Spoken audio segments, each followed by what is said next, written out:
78. This is 97.1 FM Talk. Chief Meteorologist Dave Murray. The Annie Fry Show is sponsored by Air Comfort Service Heating, Cooling, and Insulation. Air Comfort Service is proud to support Greater St. Louis Honor Flight. Sign your veteran up for their honor flight today at gslhonorflight.org. And for HVAC services, aircomfortservice.com.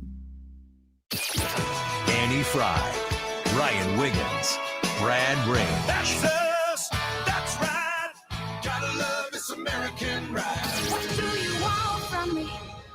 I'm not America's sweetheart. For goodness sake, Beth, keep your voice down. Your father's listening to the radio. I'm not America's sweetheart. This is the Annie Fry Show on 97.1 FM Talk. Well, happy Monday. YouTube live chat poll for today. Have you been affected by the government shutdown? Yes or no? Brad is off today, and it's due to the government shutdown.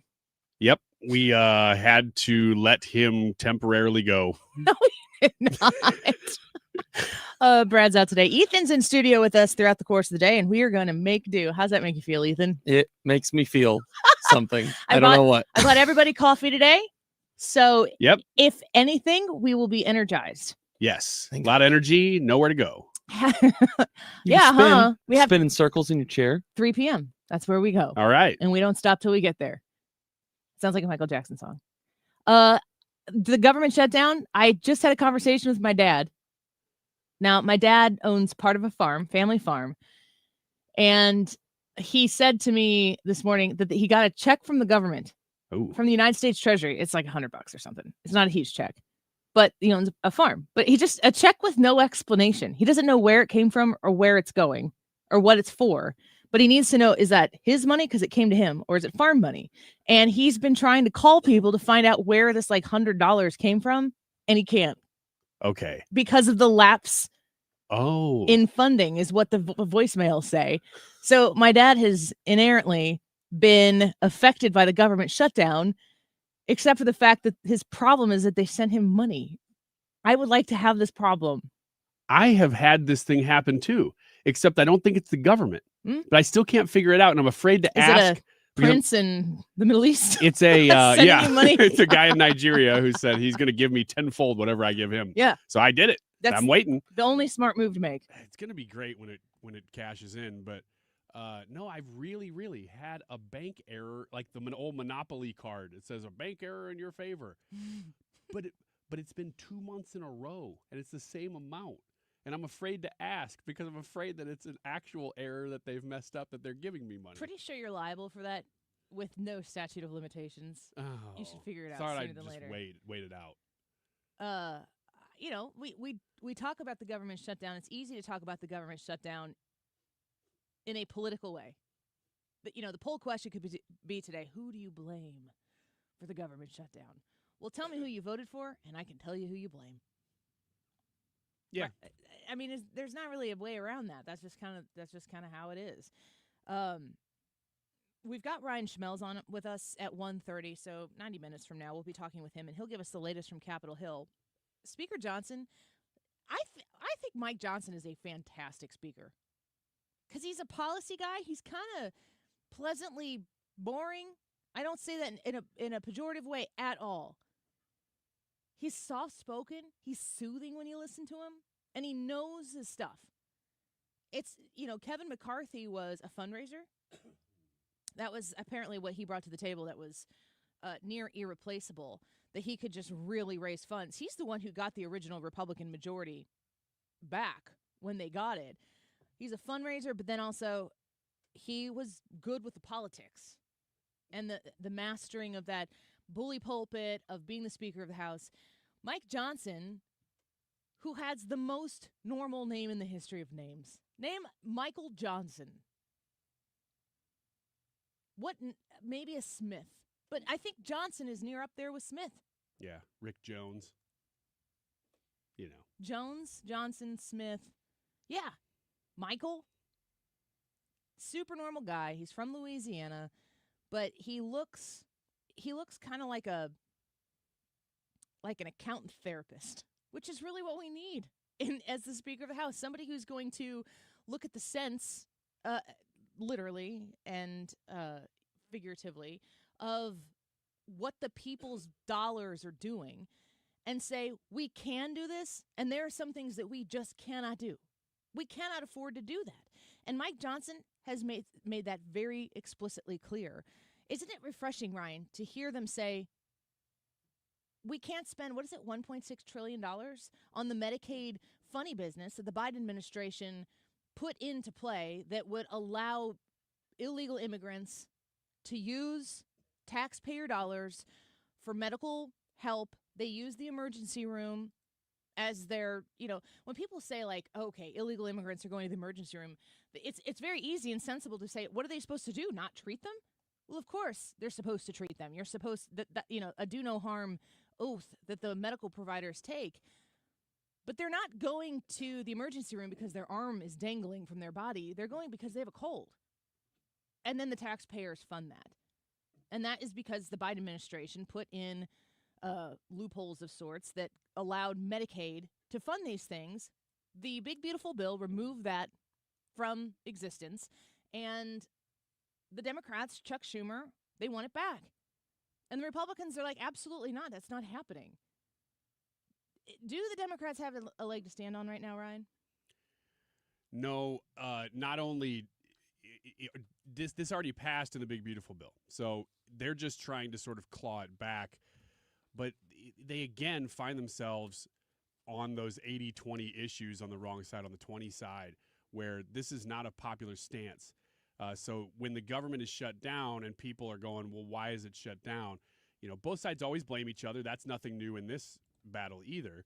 The Democrats are going to blame Republicans and say, you guys are not even in Washington right now. How can we vote on anything? And then the Republicans are going to say, well, you guys are asking for ridiculous things.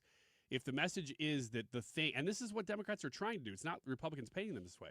If the message is that Democrats are keeping it shut down because they want to fund more health insurance, and a lot of that is for, some of that at least, is for illegal immigrants, that is a losing message. And that is one of the reasons they're going to lose this battle if they don't back off of that. I fail to see a single place where it is a winning message.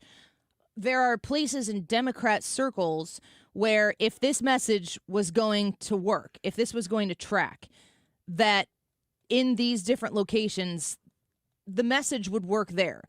And Kristen Welker on Meet the Press with Hakeem Jeffries, you would think that this would be a place where the message would be able to work. You'd be able to kind of talk it out. Let me ask you, because you say this is a Republican shutdown, but it's Democratic senators who are withholding their votes on what is called a clean resolution. That means no strings attached, which is something, quite frankly, Leader, that you and other Democrats have advocated for in the past. Take a look.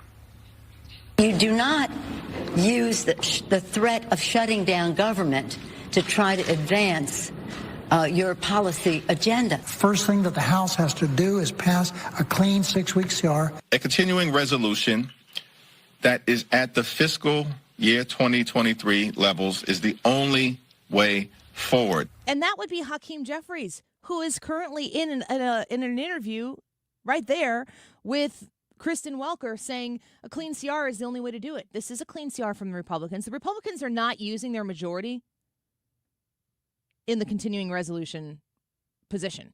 They're saying we're just going to do exactly what has been passed before and buy ourselves the 7 weeks or so of time to negotiate the hard, difficult things. And, Ryan, I don't know what kind of hopes you have. They're going to have to get 7 Democrats and Rand Paul to agree to some sort of budget. Like, I don't think Rand Paul is going to be on the table. You never know. You never know about him. He could, at the last minute, decide that he likes something about it a lot. But, I don't know exactly how this plays out because so far, nothing's really changed. We were looking to this weekend to say, oh, yeah, there's been some news. There really doesn't look like there has been any news. It's still at a standstill. Yeah. Do you think there are a lot of things happening right now in politics that I am asking myself the question, does this affect the midterms? We're almost a month out from the a year out from the midterms. Hugely consequential midterms in the state of Illinois because we elect our statewide offices in the midterm election. Our governor, our lieutenant governor, attorney general, comptroller, all of these different things, treasurer. We have a lot at stake in 2026. Missouri will have your House districts, your new 7-1 map of House districts. Is Josh Hawley up in this next election? Did he just win? I think he just won against Lucas Kuntz. Missouri will be not a huge topic of conversation in the midterm. Illinois will be huge. And we'll get to, with Will Chamberlain in about 5 minutes here, we'll get to Will Chamberlain and his thoughts on what's going on with the National Guard being sent into Illinois, all of the opposition that Illinois elected officials are showing the federal agents who were there enforcing federal immigration law, and the local police chief who told his officers to stand down from ICE officials, federal law enforcement agents that were being surrounded, that had been rammed with a vehicle. The local police chief said, stand down, you will not render aid. How's that going to affect the midterm election? We're going to talk about that a little bit later in the show. But this moment in government shutdown, in the timeline, I can't help but think that the Democrats desperately need a political victory.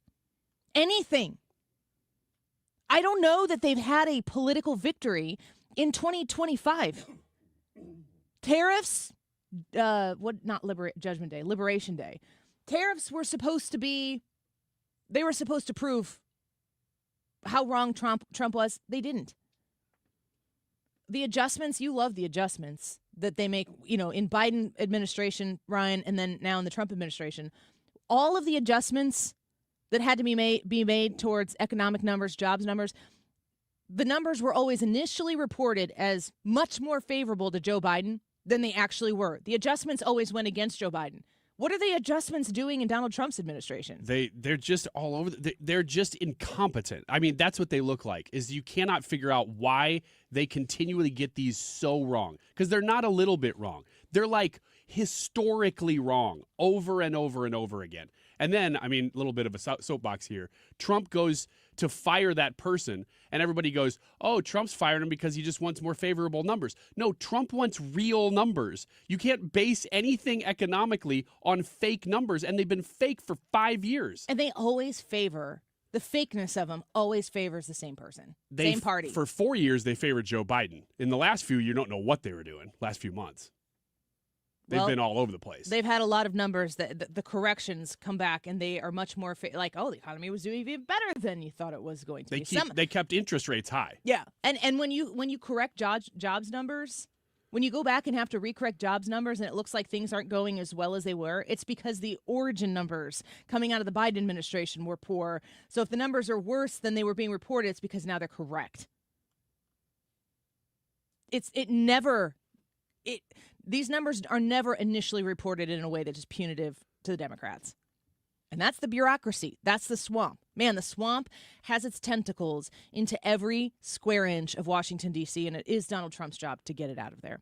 All right, let's take a quick break. We're going to join Will Chamberlain next. He's a senior counsel at the Article 3 Project, and I'm going to talk to him about what is actually taking place in Illinois. Of course, you have ICE present in Chicago. What was it, Midway? The Operation Midway. Was there a name for it? Oh, I didn't know this. Yeah, I wrote it down. I could see it on my Friday cut sheet. I'll figure it out. It's Midway Blitz, I think. Midway Blitz. Okay. Is the effort to go into Chicago and get the violent, illegal, gang-affiliated members who are here illegally out of the country. And Brandon Johnson's like, no, we will protect those people. We will keep them here. While protests surround ICE agents at their facility, there is a car that rams itself into an ICE vehicle. They ask for help. They ask for aid from their local law enforcement. And that local police chief says, stand down. We will not be providing aid. We are providing no additional assistance to that area. Are you kidding me? Let's talk to Will Chamberlain about the legality next. But you sure you could be right if you held yourself up to the light. And the embers never fade in the city by the lake, the place where you were born. HomeshieldFoundationRepairs.com. Make sure that basement of yours is waterproofed. When we get into the rainy fall season, beautiful to sit inside and observe the falling leaves and the cool, crisp air and the rain falling. Not good if it's in your basement. You want to ensure that that's not going to be the case. You want the experts at Home Shield Foundation Repair to come out and assess your basement to make sure that it is dry, that your home is protected. When you call 314-227-9636, that's 314-227-9636, Home Shield Foundation Repair is going to assess the situation, walk through your basement with a very thorough inspection to make sure they know exactly what your specific problem is. Every basement is different. Yours will be as well. When Matt Hayes and his team looks at your basement, they're going to provide you with a solution that's going to make it dry for good. They do drain tile installation, sump pump integration, and it comes with a lifetime warranty. Learn everything you need to know on their website at HomeshieldFoundationRepairs.com. You've got your whole life ahead of you, so choose a Medicare plan you can count on. And that's what you get with a Medicare Advantage plan from United Healthcare. With more than 45 years' experience serving its members, United Healthcare has plans with low monthly premiums that fit your life today and as your needs change tomorrow. The Medicare annual enrollment period ends December 7th, so go to uhc.com/Medicare today. United Healthcare Medicare plans. It's Medicare coverage Missouri can count on. Men, need a clinic that accepts all insurance, including Medicare? U.S. Men's Medical Center in St. Peters does. U.S. Men's helps men experiencing loss of energy, focus, concentration, and low libido. And they accept all insurance, even Medicare, for testosterone replacement therapy. Patients love the staff and the fact that, yes, I'm going to say it again, they accept all insurance, including Medicare. Feel better? Call U.S. Men's Medical Center at 636-244-5333. With this season's drought and high temperatures, demand for new sprinkler system installs is at its peak. Even with a little rain in the forecast, now is the absolute best time to put a new system in place, setting you up for a healthier, greener lawn next year. Don't let your lawn go through another season looking the way it does today. Take control now, and you'll never have to worry about the damage heat and dry weather can cause again. Call 636-695-7800 or visit ProOutdoor.com to schedule your new system installation today. Mark Cox here for the Range St. Louis West. Right now, they're giving away a free basic handgun skills class. All you have to do is register for your chance to win. TheRangeSTL.com/971. I've taken this class. It's ideal for beginners. They have expert instruction. It's available in a women's only class if that's what you're interested in. The normal cost is $135. You can win the class right now at TheRangeSTL.com/971. If you want thick, healthy, gorgeous hair, then you need Hair Volume from New Nordic. Available as a tablet or delicious gummy, Hair Volume is available online at Amazon and NewNordicUSA.com or in the hair care aisle at your local CVS. Attention St. Louis Medicaid residents in need of care at home. If you need assistance with daily activities, you can receive in-home care from a loved one that lives with you and they get paid. Through Medicaid, Freedom Care allows you to choose who provides your care at home in St. Louis and they get paid weekly. Available to eligible Medicaid members in St. Louis. Call now to check your eligibility. It can be your daughter, son, a close relative, or trusted friend helping you with cooking, transportation, laundry, and other activities in your own home. You get the help you need, and your caregiver gets paid. Freedom Care has over 7,000 five-star Google reviews and is a leading choice in St. Louis for in-home care. If you have Medicaid and want to receive great care from a loved one, go to freedomcare.com or for faster service, call 314-597-1749. 314-597-1749. That's 314-597-1749. Freedom Care, we're here for you. We, without hesitation, recommend that anybody work with ThrottleNet. The experience will be as good as it's been for us, for anybody, because you'll get a true partnership and you'll be able to rest easy that you're going to get the service that you need while they're also doing all those things that you don't want to have to think about, that you don't want to have to worry about. They're always doing that in the background for you. Don't wait for your next IT crisis. If your business depends on technology, you need a partner that's got your back. Contact ThrottleNet.com to get a free IT evaluation and see how we can support your IT everything. License number E2014A. Hey, it's good to see you. Dad, that's what Grandpa Rip always said. That's right. 50 years ago, Grandpa started Grasser, and whenever a customer called, he'd smile and say, "Hey, it's good to see you." Hey, it's good to see you. It was his way of treating people like neighbors, not numbers. That's why we still say it today. Green is always Grasser at GrasserHomeservices.com. Hey, it's good to see you. You're listening to The Annie Fry Show on 97.1 FM Talk, St. Louis Conservative.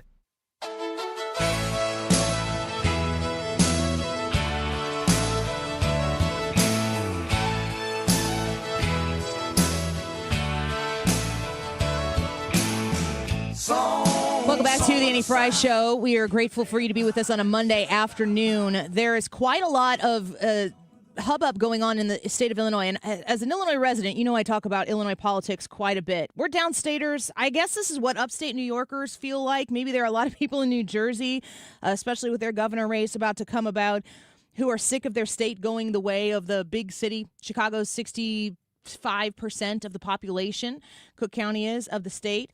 So in Illinois, we're used to seeing our governor act a certain kind of way, but this is a little extra. What we've seen ICE come in to Broadview. We've seen ICE come into the state of Illinois in orders to get people who are here illegally out of the state, out of the country, just like it's been taking place everywhere else. But for some reason, these people have a very significant protected status in the state of Illinois, and it's coming to a boiling hot temperature right now. I want to bring Will Chamberlain in with us to talk about this. He's a senior counsel at the Article 3 Project. On X at Will Chamberlain, a must follow, article3project.org. Will, welcome back to the show. Thanks for being with us today to talk about this issue. Always good to be with you, Annie. So I want to ask you to set the tone for us. Like, what do you want average people to understand about, the federal government sends ICE in. ICE gets protested by the locals in the area there in the state of Illinois, to the extent that those protesters are taking vehicles and ramming them into federal property vehicles, and the federal agents call for local help. And what we have heard this weekend is that the chief of police there said, yeah, we're not going to help, stand down. What does this mean to you, especially from a legal standpoint? Well, from a legal standpoint, it makes it extremely difficult for the federal government to effectively enforce its laws in Chicago and in Portland, where something very similar is happening, riots outside ICE facilities and a complete refusal from the local police department to provide any meaningful assistance to deal with lawlessness outside of those facilities. Because there's not actually a huge number of federal law enforcement officers whose job it is to protect federal facilities in particular. There's a specific agency in DHS that does that called the Federal Protective Service. They only have something in between 700 and 1,100 officers available to deploy for every federal facility in the country that DHS is responsible for.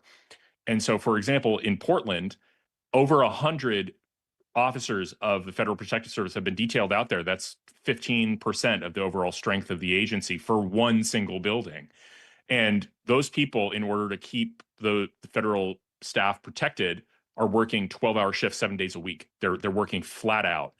And this wouldn't be necessary if local authorities were dealing with the lawlessness on their streets, which they should be. But since they're not, basically the real problem here is that there's just simply not enough resources currently in the government if you don't call in the National Guard to help bring in law and order. And so that's why it's so necessary. It's not about, the military needs to occupy all of the city of Chicago. It's like, no, they really is. The federal law enforcement resources are strained because of the continuous lawless protests, riots, attacking of federal officers that is not being handled by local police at all. So I've heard Mayor Johnson, Brandon Johnson of Chicago, 5% approval rating there in the city by his own electorate. Governor Pritzker, of course, who wants to be the president of the United States more than he wants anything, have said there's no problem here. We don't need any sort of federal law enforcement, certainly don't need boots on the ground in the state of Illinois. We've got everything under control. Can they make that case that they can handle what's going on in the state of Illinois on their own? Does the federal government have the right to come in and say, you've had a shot at it, you do clearly have a problem on your hands, and we're going to take it from here? So despite the fact that in Portland you have this district judge who said otherwise, the law is very clear on this, that the president has an enormous amount of authority to recruit and call into service the National Guard to protect federal officials and federal property if they're under threat. So it's really not it's not the governor of Illinois' call to make. He should cooperate, but even if he doesn't, federal authorities will ultimately prevail here. And I think that the legal effort to try and stop this is going to fail. And you should understand, I mean, when you're really thinking about it, it's not merely, it's an absolutely contemptible legal stance to be taking to, on the one hand, refuse to deal with the lawlessness outside of these facilities where ICE agents are getting attacked, ICE agents are getting rammed, ICE agents even got shot at in the city of Chicago recently. So on the one hand, you're deciding, well, we're just not going to police that. We're just going to cede this to the domestic terrorist group Antifa. And on the other hand, when federal authorities say, okay, we're going to provide our own resources, we're going to recruit the National Guard, which is a federal institution at the end of the day. State has some control over it, but it's a federal institution. And these states are going to be like, no, you can't do that. So we're not going to protect you, and you can't protect yourself. I mean, everybody listening to this should be disgusted by that. As a person who believes that American law should be enforced. It's incipient rebellion against federal authority. Ugh, amen to that. Will Chamberlain speaking with us right now, senior counsel at the Article 3 Project, article3project.org, on X at Will Chamberlain. I want to bring this down to super basic level terms just so that people understand what we're all talking about, because there's a lot of layers of law enforcement and federal agents involved in this. You're talking about ICE, that is a federal agency. We're talking about National Guard, that's, from what I understand, nationally controlled, but there's also a state element to that as well. But this weekend, we heard that the reports that these agents were being surrounded by a mob of protesters. I think a riot was declared. They were surrounded. A vehicle came in and rammed their vehicle. They called in for help. They called the people who we call for help, the local police. And my understanding is the chief of police there said, we will not be participating in this. We're going to stand down. I've heard the call. What is your assessment of all these different layers of law enforcement and your thoughts specifically on what that chief of police did? I mean, it's a horrible thing for a chief of police to do. I mean, they should be responding to any call where somebody is being attacked by a car, trying to, essentially trapped. That's a crime of false imprisonment at a minimum, and also assault, a vehicular assault, attempting to ram somebody with a car. It's a serious crime. The idea that you just wouldn't take that call because you don't like the victims, well, that's insane. And that's a violation of the civil rights of the officers in check. And honestly, I mean, if the state government is going to simply refuse and basically treat federal officials as though they're persona non grata, that they're in a state of exception with regard to the law, that the law applies to everybody, but it does not protect federal officials. I mean, it's hard not to say that that's a rebellion against federal authority by the state of Illinois and the city of Chicago. Yeah. And the consequences of that are substantial. And I wouldn't be surprised. I don't think there's any meaningful ability for them to resist federal authority lawfully at all. But I wouldn't be surprised if the knock-on consequences for this are substantial. If there was a conspiracy among various state authorities to just simply refuse to extend the protection of law enforcement to ICE officials, that might be a RICO conspiracy. And a conspiracy against rights, which would maybe lead to federal criminal charges against Brandon Johnson and J.B. Pritzker. I wouldn't be surprised. I will lean into that one. Will Chamberlain speaking with us right now. So, I'm thinking about that chief of police giving that order. It sounded like on the dispatcher's call, they like read it back to clarify. Like, are you saying that no help is coming? And they're like, yes, those are our orders.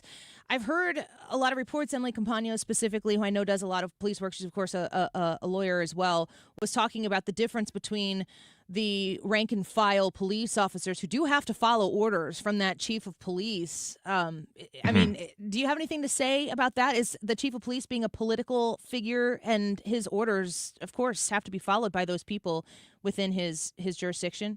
Yeah, it's hard. I'm hesitant to speak on the sort of intricacy of what is the law in Illinois about the relative authority of the chief of police and their obligation to follow unlawful orders or follow orders that might be wrong. Because I know that in some cities, the mayors have an enormous amount of authority over the chief of police. The chief of police serves at the mayor's pleasure. So, you actually have to go to the person who made the order there. And I don't know, they're not, police officers aren't lawyers, so they aren't bound by the same professional ethical obligations that, say, a lawyer was or a doctor is, that would force them to say no to an order that they don't think is wise or an order they think is unethical. But I mean, certainly if I were this chief of police, I would simply resign before I'd issue an order follow an order like that. Like, oh, you're telling me to ignore a vehicular assault because because it's an ICE official? No, I resign. Yeah. And I'm going public with why I did that. So I think at the chief of police, I'm not going to go after line officers who follow the orders of their chief of police. I think that's crazy. But I think a chief of police is high enough up and with enough gravitas and stature that if he's willing to lead a department that treats ICE agents as beneath the protection of state law, well, that, we're going to hold you accountable for that. That's a serious decision with real criminal consequences. Yeah, and it's certainly not a slippery slope. That's a cliff. You can't come back from that. That is the end of the slippery slope that we saw this weekend with that call to stand down. Last question I have for you. We're speaking with Will Chamberlain. I'm curious about your thoughts on the resolve of the federal government, Homeland Security, Donald Trump, the president of the United States, to continue to pursue this. Of course, we're seeing the governor of Illinois. We've seen, of course, in Portland, Oregon, other of these blue states where they're putting this large effort in to try to send ICE in to remove those violent illegal immigrants from these communities. Do you see the pushback and the absolute rebuffing of all of these advances? Do you see that affecting in any way, shape, or form what this administration is trying to do? I'm extremely confident in the administration's will to enforce federal law from the top to bottom. I follow Stephen Miller regularly. I talk with Harmeet Dillon. I see what they're doing, and I'm confident that they're not going to let this slide. And it's really interesting how they are responding very quickly, exactly how I would want them to respond. We're immediately surging federal law enforcement resources, activating the National Guard, fighting aggressively to be able to bring the National Guard. They're currently complying with that court order in Portland, but I don't think that court order is long for this world. I don't even think it's going to get to the Supreme Court. I think that court order is going to get reversed by the Ninth Circuit. So they're doing what they need to do. And at the end of the day, I mean, the story of our country is that when states and local governments try and defeat and defy federal law to protect local domestic terrorists, they lose. That's the story of our country. It is very much on brand for the Democratic Party to try and protect local terrorist organizations from federal law enforcement. That's the story of the pre-Civil War era. That's the story of the Ku Klux Klan, and that's going to be the story here. They will lose. We will win. Oh, the true distinction of this administration, in my experience of watching these types of things, is that they are unfettered. The more pushback, the more they double down. And it's the question keeps coming up: is this what you voted for? And it's like, hell yes, this is what I voted for. Yeah, there's nothing more instant. I don't know if you remember watched Instant Karma, those videos that used to come up where somebody commits a crime and is instantly arrested, right? And those are incredibly satisfying to watch. They raise morale because it's just the immediacy of how dare you with justice brought to bear. And so I think that's what you're starting to see. Like there's a great video yesterday of some Antifa guy spitting on an ICE official in Portland and instantly getting taken down and arrested for it. And you're like, great, wonderful, exactly what I voted for. You said the word karma, and that's a great word for it, but it's really just simply what's fair. People want to live in a world that's fair, and we're getting back to that, and I'm grateful for it. Will, you're always a voice of clarity. Thank you for your time today. Thanks for having me. Of course. Bye-bye. Will Chamberlain is a senior counsel at the Article 3 Project, and we're always grateful to have him on here as we muddy through these issues that, of course, on both sides, Republicans and Democrats, the administration and all the detractors, there is a lot of, pushback in the legal space. And boy, am I not an expert on that, but I know experts, and I'm always grateful that they give you the time to come talk to you on this show. Quick break. When we come back, we'll get Ryan back in here. He's going to have the Monday Roundup for Wiggins America in about 12 minutes or so, but we'll get to the YouTube live chat poll. When we come back, we're asking you today, have you been affected by the government shutdown? Yes or no? We'll be right back.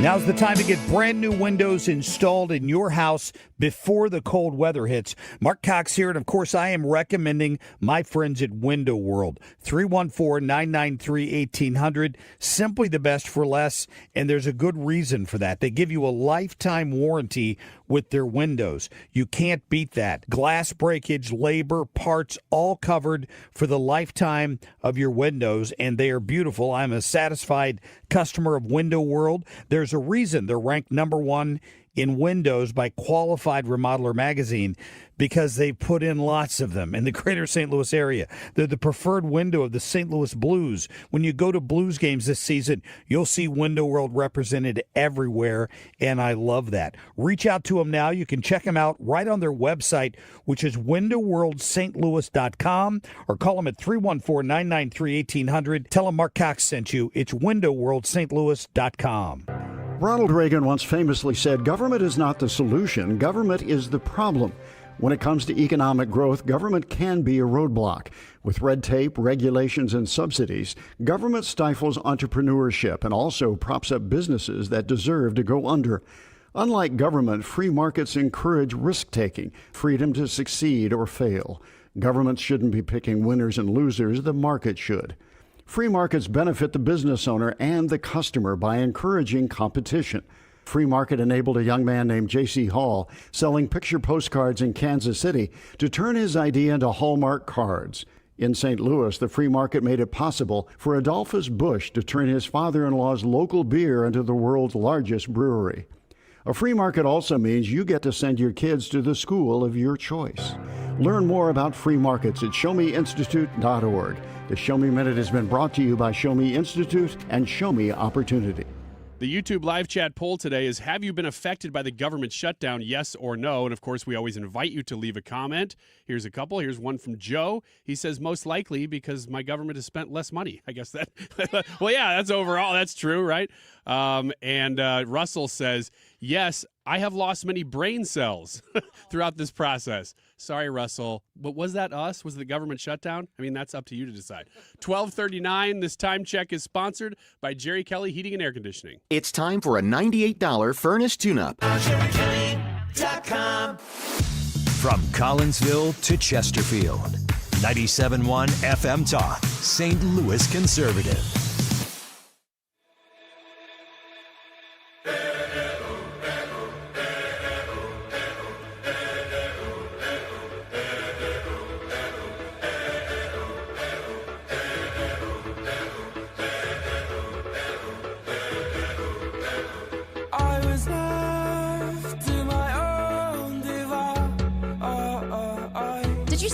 Been affected by the government shutdown?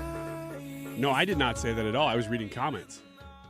No, you said at the beginning of the show, you didn't know you weren't affected by the government shutdown. You had a bank error in your favor. That's what it was. Yeah, monopoly.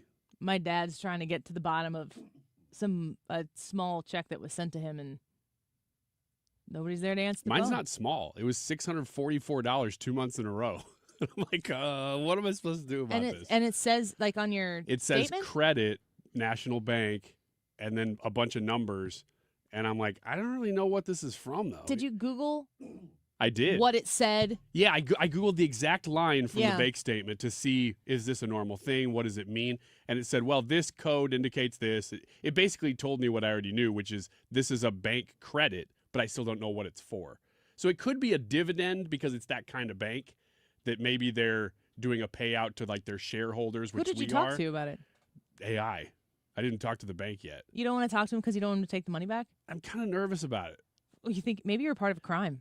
Maybe. But if I'm unaware that I'm a part of a crime, If you were Ryan Wiggins, accidentally a part of a crime, what kind of crime would it be? it would definitely be some sort of like serious arson. Arson? Yeah, because I just, as I've said before, you said, what's the perfect night? I said, me and my family just sitting by the fire. And eventually, I might start fires elsewhere just because I like sitting by the fire. I don't know how you get $644 twice out of that. I don't know either. It doesn't sound like a lucrative crime. It sounds more like a hate crime. You said Anger. what's my ideal crime, not what's No. this crime. No, I didn't. I said What- if you found yourself to be accidentally a part of a crime, what would it be? Yeah. And your answer was arson. My answer was arson because I like just sitting by the fire. It's an old kind of Depression era trait of mine. He is that old. Sitting by the fire, listening to FDR tell us everything's going to be okay for the next 4 terms. I can assure you this because I'll be here the whole time. Now, that does not, excuse me, that does not solve the bank error thing. So to me, those things are unconnected. If you have advice about what he should do about his bank error, or if you've ever experienced something like that, please tell us in the YouTube chat. Look, I know that I could go talk to the bank. I'm just asking you to tell me before I do that to be knowledgeable about what I'm getting into. Why don't you give me the phone number to your bank, and I'll call them on a break, and I'll just be your agent. No, don't. Because even if I end up having to pay it back, at least I got a little loan for now. Well, if you don't have to pay it back, then for figuring out the truth for you, you can just give me 10%. No, thank you. Carolyn Levitt from the press briefing room taking questions on the government shutdown. Let's just peek in and see what's going on. Me. I have two questions. First, President Trump told reporters yesterday that firings of federal employees are taking place right now. In which departments have people already been fired from their federal jobs due to the shutdown? The president was referring to the hundreds of thousands of federal workers who have been furloughed as a result of this federal government shutdown, both here at the White House and across the entire federal government, at agencies across the board. There are federal workers who are staying home. Many of them work in the White House. You know them. Some of them sit just behind me at those desks. They are unable to show up to work right now because the Democrats chose to shut the government down. And so we're already, unfortunately, seeing the consequence of this. And then, of course, the Office of Management and Budget is continuing to work with agencies on who, unfortunately, is going to have to be laid off if this shutdown continues. And Secretary Robert F. Kennedy Jr. said the FDA was required by federal law to approve the new abortion pill last week. Is the administration considering steps to undo this in light of requests from pro-life Congress members and organizations? I think Secretary Kennedy and the Department of Health and Human Services, as I addressed in the briefing last week, were following the law, and we will continue to do so. As I said last week as well, it's not an endorsement of this drug by any means. It's just a law that they were following. Jennifer. We heard you say that you want people to call their Democratic senators. Is the president calling Democratic senators himself? Can you say what he's doing today to resolve the shutdown? Yep, I was just in the Oval Office. He was on the phone with Speaker Johnson. He's also spoken with the Senate Majority Leader, who are in touch with, of course, moderate Democrats and Democrats across the board, who we understand hopefully want to do the right thing by their constituents to reopen the government. So the president is being kept very well apprised of the ongoing shutdown on Capitol Hill. And of course, his position is very clear. There's nothing to negotiate, just reopen the government, and then we can talk about all the important issues facing our country. So he hasn't called specific members of Congress? Not to my knowledge, no. And then on the Affordable Care Act, is he willing to give more, to share more on what he'd like to negotiate on the Affordable Care Act later? Is he willing to say specifically what he would like and when? Look, the president is definitely committed to fixing and improving our healthcare system. You saw it again last week when he had one of the largest pharmaceutical companies in the world coming into the Oval Office and promising to lower drug prices by 200, 300, 100% in many cases for various types of drugs for American patients. That is a huge fix to a broken system that has been ripping off the American people for far too long. So the president's very committed to this. But right now, we need to reopen the federal government, and the president is remaining very firm in that position. Catherine. If the vote fails in the Senate today to reopen the government, would that trigger layoffs? Look, again, we hope that the vote will not fail because this administration wants to reopen the government. We don't want to see people laid off. But unfortunately, if this shutdown continues, layoffs are going to be an unfortunate consequence of that. So Carolyn Levitt taking questions. One question in the midst of all of that is, what does the president want to do to fix health care? What a big and looked over question. Yeah. And isn't it amazing that the healthcare system that we have right now is Barack Obama's healthcare system? And more expensive than ever. Oh gosh, I was having a conversation about this. The conversations are parallel. But the healthcare industry, because of the Affordable Care Act and Barack Obama, also known as Obamacare, but Obamacare is the Affordable Care Act. What they did is they required the American people to have health insurance. You have to have it. And if you didn't get it through your employer, you would get it from the government. If you didn't get it from the government, you would pay a penalty. And it was challenged all the way up to the Supreme Court. And the Supreme Court said that Congress can make this law because it's considered a tax. And the government can tax you. They can't fine you in the same way that they can tax you. And the Supreme Court, they said the whole time, I don't know if you remember this part of it, but leading up to the passage of it and everything, it's not a tax. The Affordable Care Act is not a tax. They said that was the selling point, because the Republicans, what were they doing during the Affordable Care Act time? They were Tea Partying. And the Tea Party was saying no new taxes. And in the midst of all of no new taxes, the Democrats and President Obama were saying it's not a tax. And then they passed it, and then it was challenged in court, and the only way that it got to stick around is because Supreme Court deemed it was a tax and that it was within the purview of Congress to levy it. And Obama's administration argued that it was a tax to the Supreme Court. Ain't that the way it goes? That's the way it goes. And here we are 15 years later, and everyone thinks it sucks. Why is it so expensive? Because what the Affordable Care Act did was it forced you to have insurance. There used to be people who didn't have insurance because if they needed medical care, they'd go to the emergency room. Like if you got in a car accident, those folks now have to pay for they're paying into a system that they're not getting out of in order to balance out the kind of redistribution of wealth that takes place when you implement socialistic types of things like this. You force people into a system to overpay for things that they're underusing. And what you did is you guaranteed the companies, the businesses, the Democrats' buddies in the insurance agencies and the insurance companies, you guaranteed them that everybody would be a customer.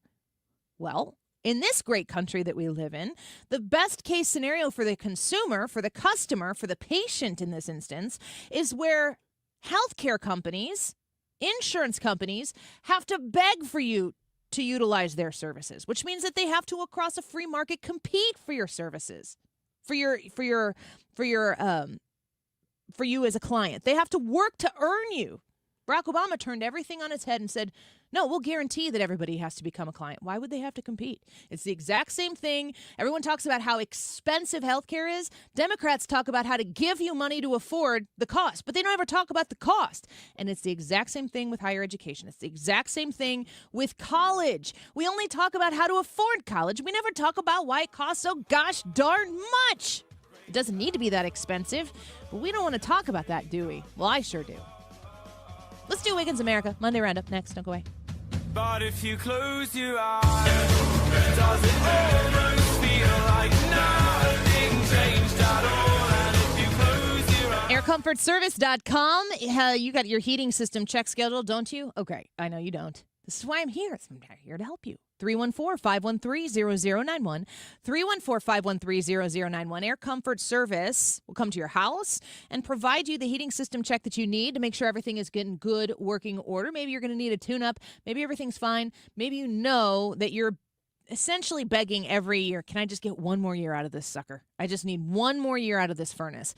Energy costs are sky high right now. If you are running your furnace or your AC all of the time, and it's not doing the job, think about all of the energy costs that are just going down the drain.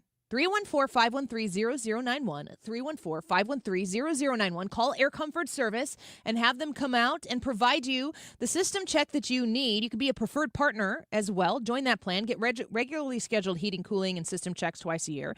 Discounts on diagnostic calls and repair, and discounts on new equipment. And you also go to the front of the line with priority service. 314-513-0091. AirComfortService.com. Hey, it's Shannon Bream from Fox News. I want to wish congratulations to you. For 25 years, I don't think I'll ever catch up to you. I mean, in greatness or in number of years, I wish you at least 25 more. It is my pleasure to visit with you each week, and I wish you all the best. I'm John Morgan of Morgan & Morgan. If you've been injured in a car accident, call America's largest injury law firm. For over 35 years, my mission has been to deliver more for our clients, to deliver more for you. Injured? Visit forthepeople.com for an office near you. Hey, it's Mark Reardon for Generator Supercenter of St. Louis. And you know, your home is your sanctuary. You need to take the first step to peace of mind with a free estimate on a Generac home standby generator from the #1 Generac generator dealer in the country, Generator Supercenter. We learned the hard way here in St. Louis during the tornado recently that power can be knocked out. But even outside of that, what if the power grid fails and it's 100 degrees here in St. Louis? You don't want to be that person. Get with Generator Supercenter of St. Louis today. Generator Supercenter of St. Louis.com. Tell them that we sent you along. Welcome to Coffee House. How are you today? Hi, great, thanks. May I get a sea salt caramel latte with almond milk, extra caramel, extra shot, iced, Gross. and to go, please. Did you get all that? No, I was just ringing you up for all the extras. Can you repeat your order, please? Oh, never mind. I'm just gonna go. Stop paying extra for extras. Get fancy coffee without the fancy coffee price at Quick Trip. Raise your coffee bar. Celebrate the spooky season with Zero Res and get 3 rooms of carpet cleaned starting at just $129. You can take 15% off your air duct and dryer vent cleanings. Book online at ZeroResSTL.com and take advantage of the saving. This is Todd Krenz with Krenz Financial Group. For over 6 decades, we've helped St. Louis families and businesses plan with purpose and live with confidence. We work closely with professionals in healthcare, from doctors and nurses to medical sales in biotech and pharma. Our team helps you navigate complex financial decisions like retirement plans, disability insurance, consolidating old 401ks, and understanding stock options or RSUs. We make the process clear so you can focus on what you do best. Your goals, our mission. Start today at kfgadvisors.com. Securities offered through Raymond James Financial Servicing. Member FINRA/SIPC. Prince Financial Group is not a broker-dealer. Annie Fry, Ryan Wiggins, Brad Range. It's the Annie Fry Show.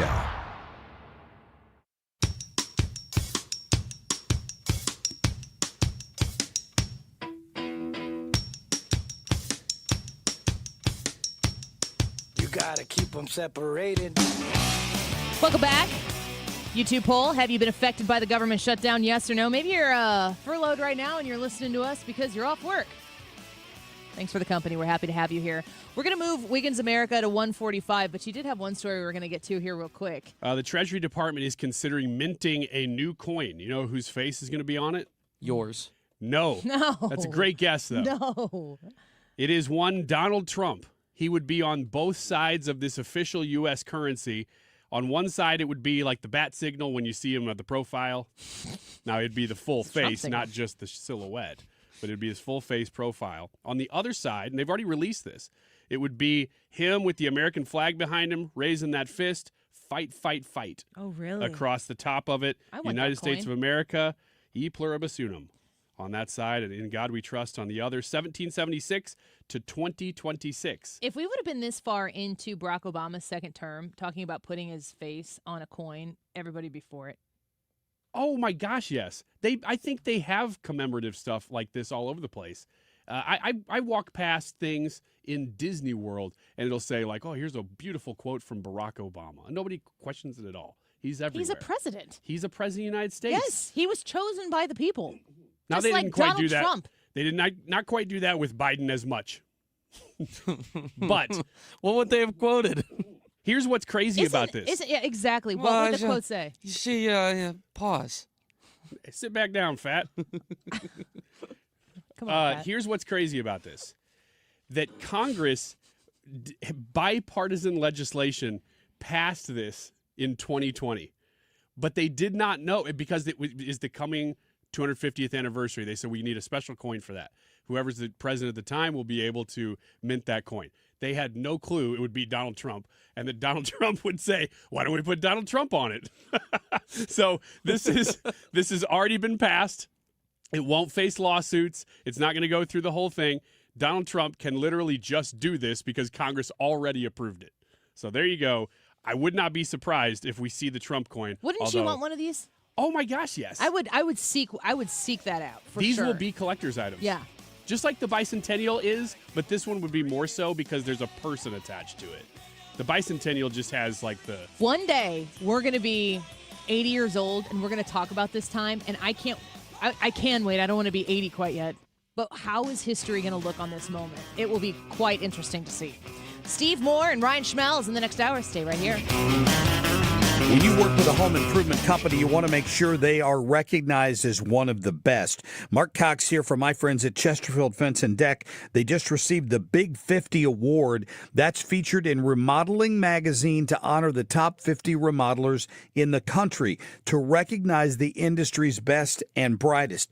Now, a little bit about Chesterfield Fence. They've been around for 56 years, since 1968. under the same ownership. You're invited to their showroom in the Chesterfield Valley, or they'll be happy to come to your house, give you a free in-home estimate at absolutely no obligation. If you want a new pergola, you want a new sunroom, of course, the fences and decks that they have are outstanding, and they will design them to your specifications in your backyard. Now, right now, mention Mark Cox, get a special discount of 20% off your next outdoor project with Chesterfield Fence and Deck. Check them out online and tell them Mark sent you. It's chesterfieldfence.com. Stewart's American Mortgage. He's a bagel loan guy. Bagel loan is a mortgage. That's basically what you need to know. That, and if you get your mortgage through the bagel loan, which is only available at Stewart's American Mortgage, you're going to pay nothing in closing costs. A bagel looks like a zero. That's why he calls it the bagel loan, and he likes bagels.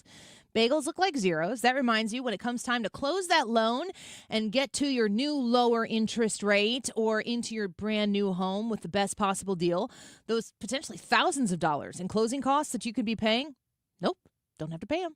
Not with Stewie, not with Stewart's American Mortgage. You can call him. You can text him directly at 314-324-4440. 314-324-4440.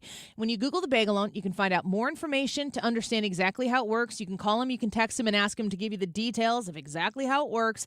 But Stewie is there to guide you through a comfortable new mortgage refinance with the bagel loan. It comes with zero closing costs. 314-324-4440. Google the bagel loan, NMLS number 226715. Don't get lulled into believing the IRS is getting soft. It's just the opposite. Hi, this is Lance Story with the Lance Story Law Firm. We are being told by IRS collection officers that their higher-ups are demanding that they get more aggressive than ever. So don't ignore them any longer. Level up. If you have unfiled returns, unpaid taxes, levies, or liens, call the Lance Story Law Firm today and let us get between you and the IRS. We'll protect your rights, including your right to appeal or even your right to take the IRS to tax court. Remember, IRS problems are legal problems, and they need to be handled by an expert attorney team who's done it for decades. So call the Lance Story Law Firm today. We're local. Our office is right here in St. Louis, or visit Lance, D-R-U-R-Y, law.com to schedule your free consultation with your local tax resolution law firm, the Lance Story Law Firm, 314-260-6120. The choice of a lawyer is an important decision and should not be based solely upon advertisements. KFTK FM Florissant from the Kaufman Townsley St. Louis's Injury Lawyers Studio. Call 314-500-5000. That's 314-500-5000. All on the free Odyssey app. They have another chance tonight on Lisa Brady, Fox News. That from the White House urging Democrats again to approve a House-passed short-term spending plan to end a government shutdown. We hope that the vote will not fail because this administration wants to reopen the government. We don't want to see people laid off. But unfortunately, if this shutdown continues, layoffs are going to be an unfortunate consequence of that. Spokeswoman Caroline Leavitt says the White House budget chief continues working with agencies facing potential layoffs. Democrats want talks on health care funding, including Obamacare subsidies that are set to expire this year. Leavitt also just telling reporters the White House is confident in the president's legal authority to deploy National Guard troops to help protect an ICE facility in Portland, Oregon. The administration plans to appeal a federal judge's rulings over the weekend blocking that deployment. Illinois and Chicago are now also suing over an expected deployment there, arguing the president's policies are causing chaos. State and local law enforcement and federal law enforcement should be working together, and it's a shame that we see in some cities across the country that their mayors are just simply refusing to cooperate because they don't like Donald Trump, and that's what this boils down to. Leavitt accusing the media of framing the issue as though the president wants to take over American cities with the military. She says he wants to help local leaders make cities safe again. The White House calls indirect talks now underway in Egypt between Israelis and Palestinians sensitive and technical. All sides of this conflict agree that this war needs to end and agree to the 20-point framework that President Trump proposed. It's an incredible achievement, and the administration is working very hard to move the ball forward as quickly as we can. The deal calls for releasing all remaining hostages. The talks include U.S. Envoy Steve Witkoff. America is listening to Fox News.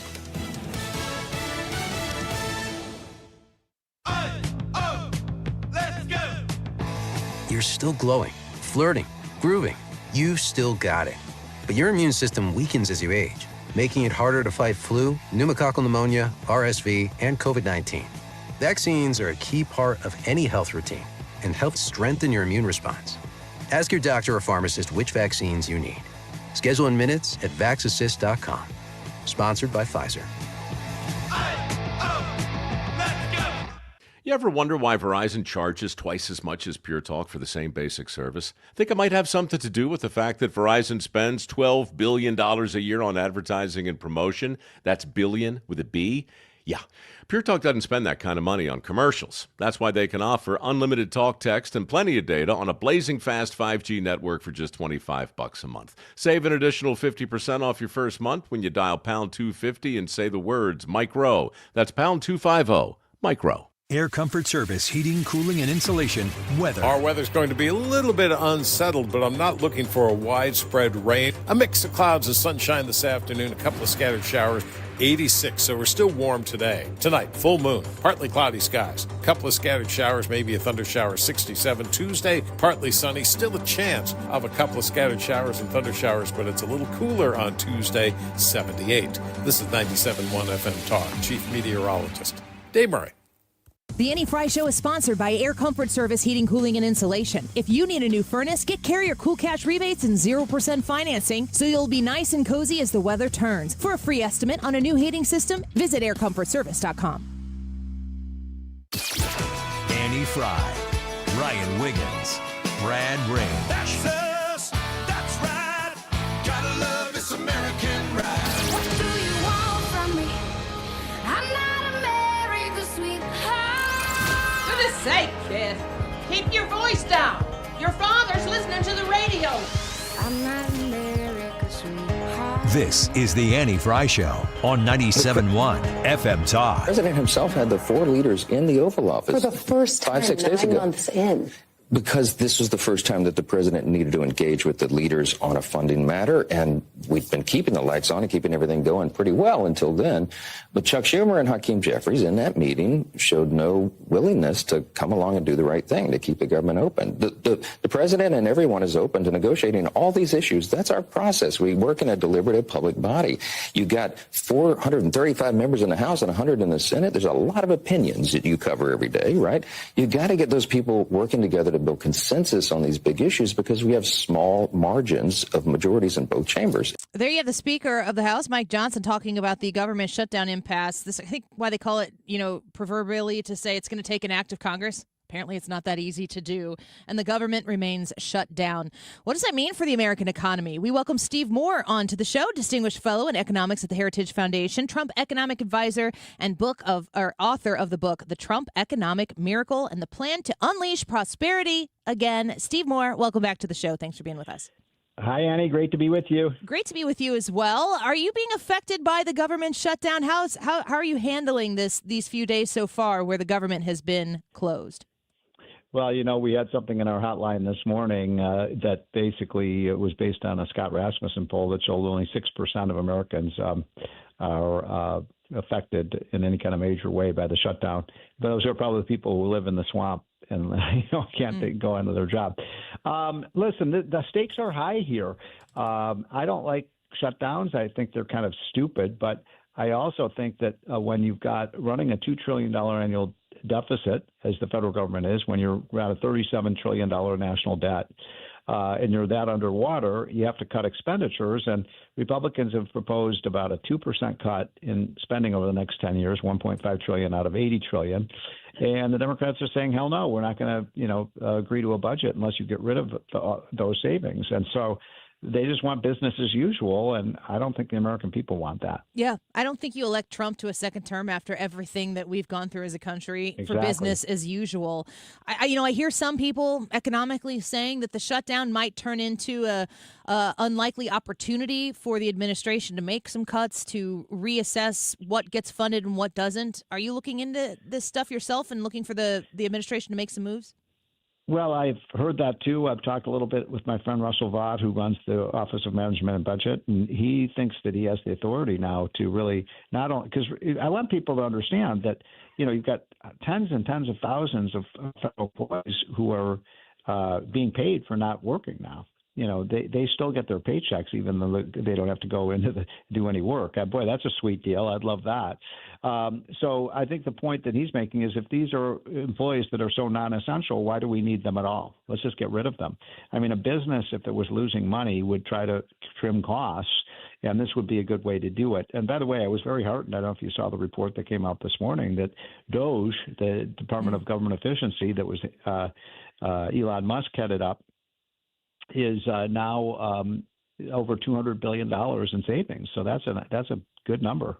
Yeah, I absolutely. The work there seemed like Elon Musk and the excitement that was going into Doge initially. It was definitely, there's a ton of energy there. And then Elon Musk seemed to get into the business of bureaucratic government and overspending and become a little disenchanted by how difficult it is to cut spending. I mean, Steve Moore, how do you cut spending from a government that spends this much money? Well, Henny, I was just smiling when you said, he became disenchanted with how hard it is to cut spending. I've been trying to do this for 40 years, so I'm a little disenchanted myself. I mean, when I first came to Washington, we had $1 trillion budget. Now it's $7 trillion, and just climbing every year. It's hard. They don't call it the swamp for nothing. The swamp creatures fight back. And look, we tried to cut corrupt foreign aid programs, or programs that don't help anybody, and the left went crazy about that. We tried to make sure that there was not fraud in the Medicaid program that the own auditors say is $150 billion a year, and the left went crazy about that. We said that if you're going to get welfare benefits, at least you have to be looking for a job or in a job. No, we couldn't do that. I mean, they just defend the status quo, and I'm sorry, the status quo is untenable, it's dangerous, and it puts us on a path to bankruptcy. Right. As you said, we're not in it for business as usual. How long do you feel, Steve Moore, that the Trump economic plan, as it is being implemented, and I know that a big part of his plan is tariffs, that's not necessarily part of your plan, but how long does it really take for experts like you and everyday folks here in the middle of the country like me to see if the Trump plan is really working? Well, it is working. I mean, look, we've got the average family income is up $1,100 after inflation just in the first 6 months of the Trump administration. We have a record high stock market. We've got gas prices. What are you paying there in that area where you are? In Missouri, downtown St. Louis, about $2.94, so it's under $3. Yeah. So when's the last time we had $3 or less gallon? It was up to $5 a gallon under Biden. So I think that the signs are very positive right now, and I'm super bullish on 2026. So, look, he's cutting waste. He's reducing the deficit. He's getting better trade deals. We're producing more energy than ever any time before. I think it's an A+. Steve Moore, are you a Cubs fan? Do I recall you being a Cubs fan? Is that correct?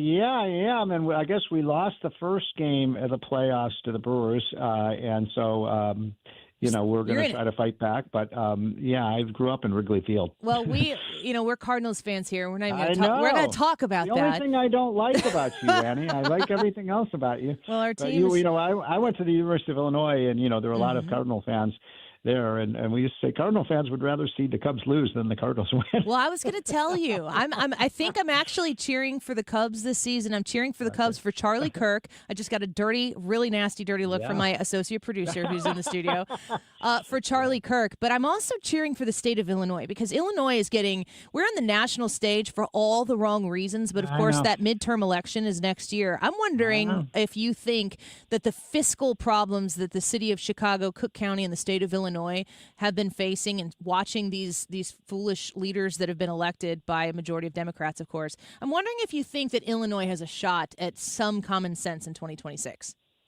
Well, it's a great question. And, one of the things that concerns me is we're seeing socialists take over major U.S. cities. And we've got a big election coming up in New York. As you know, Mondami has basically said we need more socialism in this country. We essentially elected a socialist mayor of Chicago, Brennan Johnson, and we're seeing the effects of that every day. So many of these cities, Minneapolis is looking at electing a socialist, so they can be more like Venezuela. Sure, that'll work. And so I am worried about our great cities. But on the other hand, you have I've been following what's happening in San Francisco, which it went down the tubes during COVID, and that people were pooping in the streets, and the homeless people everywhere, and crime, and just everything, graffiti everywhere. That it was like the radicals had taken over the city, and now they've elected a kind of pro-business Democrat mayor who's cleaning up the city. Yeah. So the answer to your question is yes, leadership matters. I saw it every day remember, this was maybe before your time, but 20 years ago, when Rudy Giuliani became mayor of New York, everybody said New York is not fixable, and he fixed it.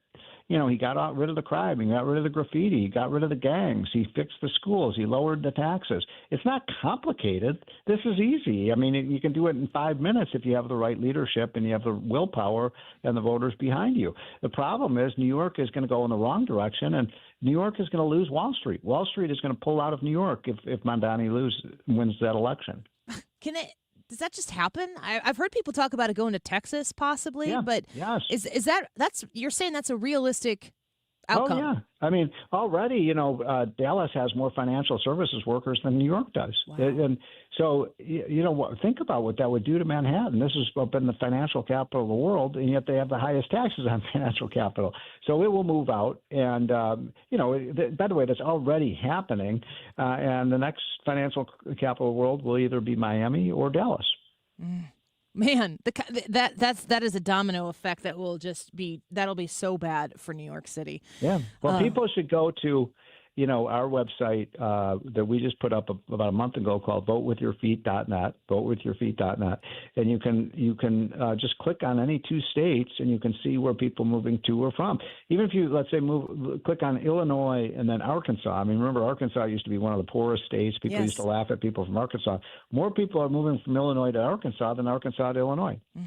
Governor Sanders, she knows what she's doing, that's for sure. Yeah, she's done a great job. I mean, again, leadership matters. So, yes, I think sometimes what happens is you have to hit rock bottom before people go, maybe we need to change. Well, we need experts like you to continue to weigh us, weigh in on it and point us in the right direction, and you always do that. Thank you for the time today, Steve. I can't even say, go Cubs, go. I don't even know. Like, it makes my tummy hurt, but we are not in the fight, so we'll see how it goes. Just don't wear Cubs blue on those St. Louis streets. I don't think that's going to work. Okay, no. Bye. Bye-bye. Talk to you again. Man, are you okay, Ethan? You going to stay for the rest of the show? I almost walked out during that segment. Yeah, just want you to know that. The nastiest look you've ever given me, the great judgment that just happened there. Do you understand what I'm saying? I do. You know what it kind of reminds me of? It kind of reminds me how after 2013, fans were really all over the Boston Red Sox because of the marathon bombing that just happened. And I would imagine that's probably how people were after 9/11 as well with the two New York teams. So I wouldn't go as far as saying that I am on the Cubs bandwagon. But I get that sense of rallying behind a team that represents, something bigger. What was than the sports. name? Do you remember? Was it Shaw? Was the name of the player for the Cubs who missed Matt a game? Shaw, Matt Shaw at yeah. the end of the season to go to that memorial service for Charlie Kirk because he was invited by Charlie Kirk's family to attend. And he got crap in the media, and he's like, I really don't care. I was asked to be there, and I wanted to be there, and I was there. Some things are just bigger than sports. Yeah, like cheering for the Cubs? Well, I can't even say it with my full volume. I wouldn't go of my that voice. far. That is not bigger than I don't know. I've been thinking about it, and I'm not going to watch it. It's not like I'm going to participate. Well, they got some work to do. They're getting beat up by the Brew Crew. They've gotten destroyed twice, I'm pretty sure. Hey, at least they're in the fight. I guess so. Cardinals are not. Between the Brewers and the Cubs, are you cheering for the Brewers? 10 out of 10 times. Okay. All right. It's not even close. Quick break. The Chicago Police Department superintendent is holding a presser, and we're going to cue into that and see what they have to say for themselves in the wake of all of the news taking place this weekend.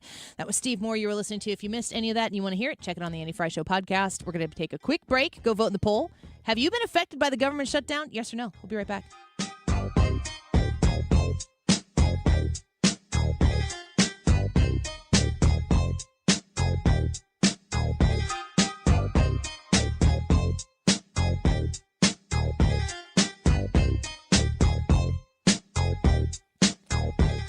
The Retirement Advisory Group had a great event with them, the last one of the year, at the Frontenac Hilton, where we got together with, I don't know, it was like the room was full, of people just like you who are close to retirement. And I generally tend to ask people when I'm getting the opportunity to meet you at this event, like, are you ready to retire? And it's always interesting to hear your responses because some people are like, no, just kind of trying to figure out what's out there, what I need to know. And other people are like, yesterday, I want to be done now. And you know, you've got in your mind what you want retirement to look like, and you are ready for it.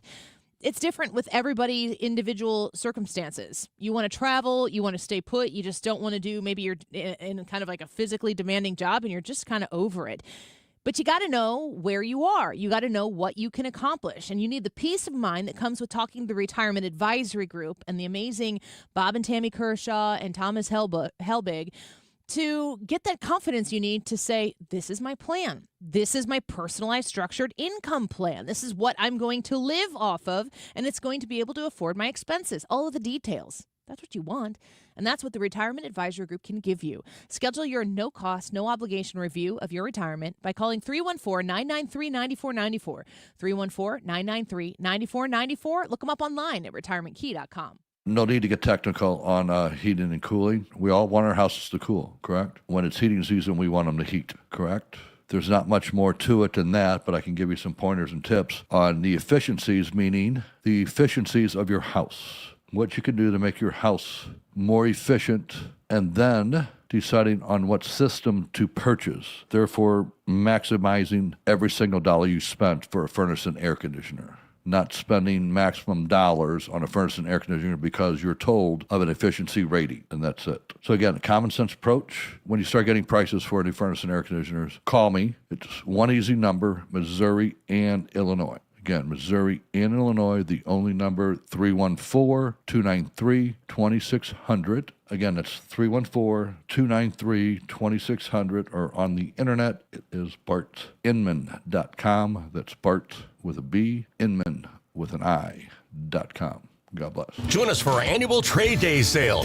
Hook up your camper and join us Thursday through Sunday, October 9th through the 11th, at both of our locations at 9001 Dunn Road in Hazelwood or 971 Wilmer Road in Wentzville for barbecue, beverages, and a free trade evaluation. We guarantee at least $1,000 over the national average for your trade-in with purchase of any new RV. Your trade will never be worth more than it is today. We will have fall festivities going on all weekend. Don't miss the fun and spooky good savings. Check out all of our new 2025 and 2026 RVs by Jayco, Keystone, Fleetwood, and Bontrager Outdoors. Mention this 97.1 ad for a chance to win a $500 gift certificate to our parts store. For 3 years in a row, we have won the best RV dealer at St. Louis Post-Dispatch Headliners. And we are your #1 Jayco fifth wheel dealer in the country. Our commitment to you starts when you enter the door. Go one better. Go Apache Village RV in Hazelwood and in Wentzville, October 9th through 11th. Trade value dependent upon condition of trade unit at time of delivery. Sponsored by Progressive. We make the claims process easy so you can get back on the road in no time. It's why over 43 million drivers trust Progressive. See for yourself at progressive.com. This is the Annie Fry Show on 97.1 FM Talk, St. Louis Conservative.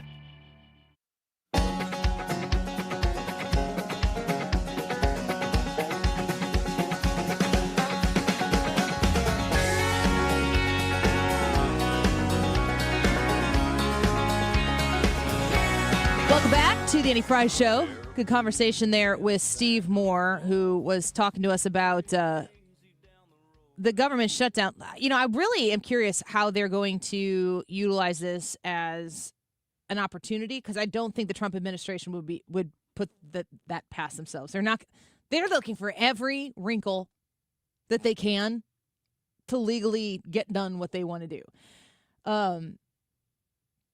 The lead story on Fox Business is traders expect U.S. government shutdown to last weeks as D.C. standoff deepens. You think this is going to go weeks? Yes, I do. I don't think that they're going to do anything with the CR for a while. If it gets deep enough, they might pass the CR. The only thing is the CR being continuing resolution. It'll just sort of keep things floated at the current levels. The only thing that I'm a little disappointed in is that Republicans have, up to this point, been messaging very well that this is the Democrat shutdown, it's the Schumer shutdown. They've been doing a very good job of that. They're not really doing any actual negotiations to get the government permanently open. They're doing short-term negotiations to get it short-term open, But eventually you're going to have to actually pass something for the long term. And I don't hear anybody talking about that, Republicans either. The actual, 12 appropriations bills? Mm-hmm. How many did they say they have done? We're going to ask Ryan Schmelz these questions in 8 minutes. 7 of 12 or something like the 8 of 12. And those are the ones that always gets passed. But then you have like the Medicare, Social Security ones or whatever that get fought over. We'll ask Ryan Schmelz for the details on that in about 8 minutes when he joins us. But I think people need to be prepared, whatever this government shutdown, however it ends, whenever it ends, that when Republicans have to go negotiate, because that's what the Republicans' case right now is. We don't need to we need to pass the CR so that we can negotiate. We're not going to negotiate with the CR. We're going to do what we played the clip before, what Hakeem Jeffries himself has said, like just pass a clean CR so we can get to the debating of the issues at hand. Democrat after Democrat after Democrat has advocated for exactly what they're advocating against right now. Politically, I don't know that I really fault the Democrats for being obstructionists because that's all that they can do in the minority. I just am looking at them going, I understand that you're trying to obstruct things, but you're actually hurting more than you're helping. So actually measurably hurting Americans more than you're helping. If you get out of this what you want, you won't be helping Americans more. I don't believe at all that they're doing this out of the, I'll just put it this way. They're doing it to try to have a political win with their base. They're trying to obstruct. Now, I can think of times where the Republicans have been in the minority, and I'm like, obstruct in every possible way that you can. I don't want them to do the things that the Democrats want them to do. But you got to bear the burden of the consequences, the fallout of that decision. And I just don't see any upsides. I said this a little bit earlier in the show, but name a political win for the Democrats in 2025. A decided, not in progress, a win for the Democrats in 2025. I don't think they really have the ability to get a win. They wouldn't know it if they had it. Aside from some governorships, they don't really have any way to get anything across the finish line legislatively. When Gavin Newsom talks, he only is talking to the same people all the time. Yeah. There's no base expanding happening right there. When J.B. Pritzker is to the left of Gavin Newsom. Gavin Newsom is a palatable J.B. Pritzker. Who else is there? I mean, everybody kind of throws around that name Pete Buttigieg, but the last person that they nominated said he was too gay. That's right. That is I'm trying real hard to not talk about certain topics because I think they get way more oxygen than they need. Jimmy Kimmel being one of them. I've seen reports that his viewership is cratered. It just basically went back to what it was. Oh, so it had a couple days. Yeah, everybody was like, oh, what happened? We're watching. And then they're like, okay, same crap. Mm-hmm. I almost said the other word. Different day. Yeah. And then they're gone. Okay, that's a news story. Fine. Kamala Harris's book. There's a lot to talk about there. But to me, she lost and she's done. Me talking about her is the only thing that she has left. Not me specifically, but me and the cloud of talking heads into microphones who can be bothered. I don't want Kamala Harris to still have the power to bother me because she really doesn't. Let me make the case for talking about Kamala Harris at this juncture. Okay. Because in a year and a half, 2 years after midterms, I don't think that she's really relevant anymore at all. I don't think she's relevant at this moment. But her relevancy yes. in the conversation right now is because she wrote a book. Yeah, and she ran for president. Yeah. But to me, it actually is still important in a way, not necessarily all the time, but to reference her once in a while, or Joe Biden for that matter, because they were very close. Well, actually, the election wasn't that close, but they were very close, being the major party, to becoming the president of the United States.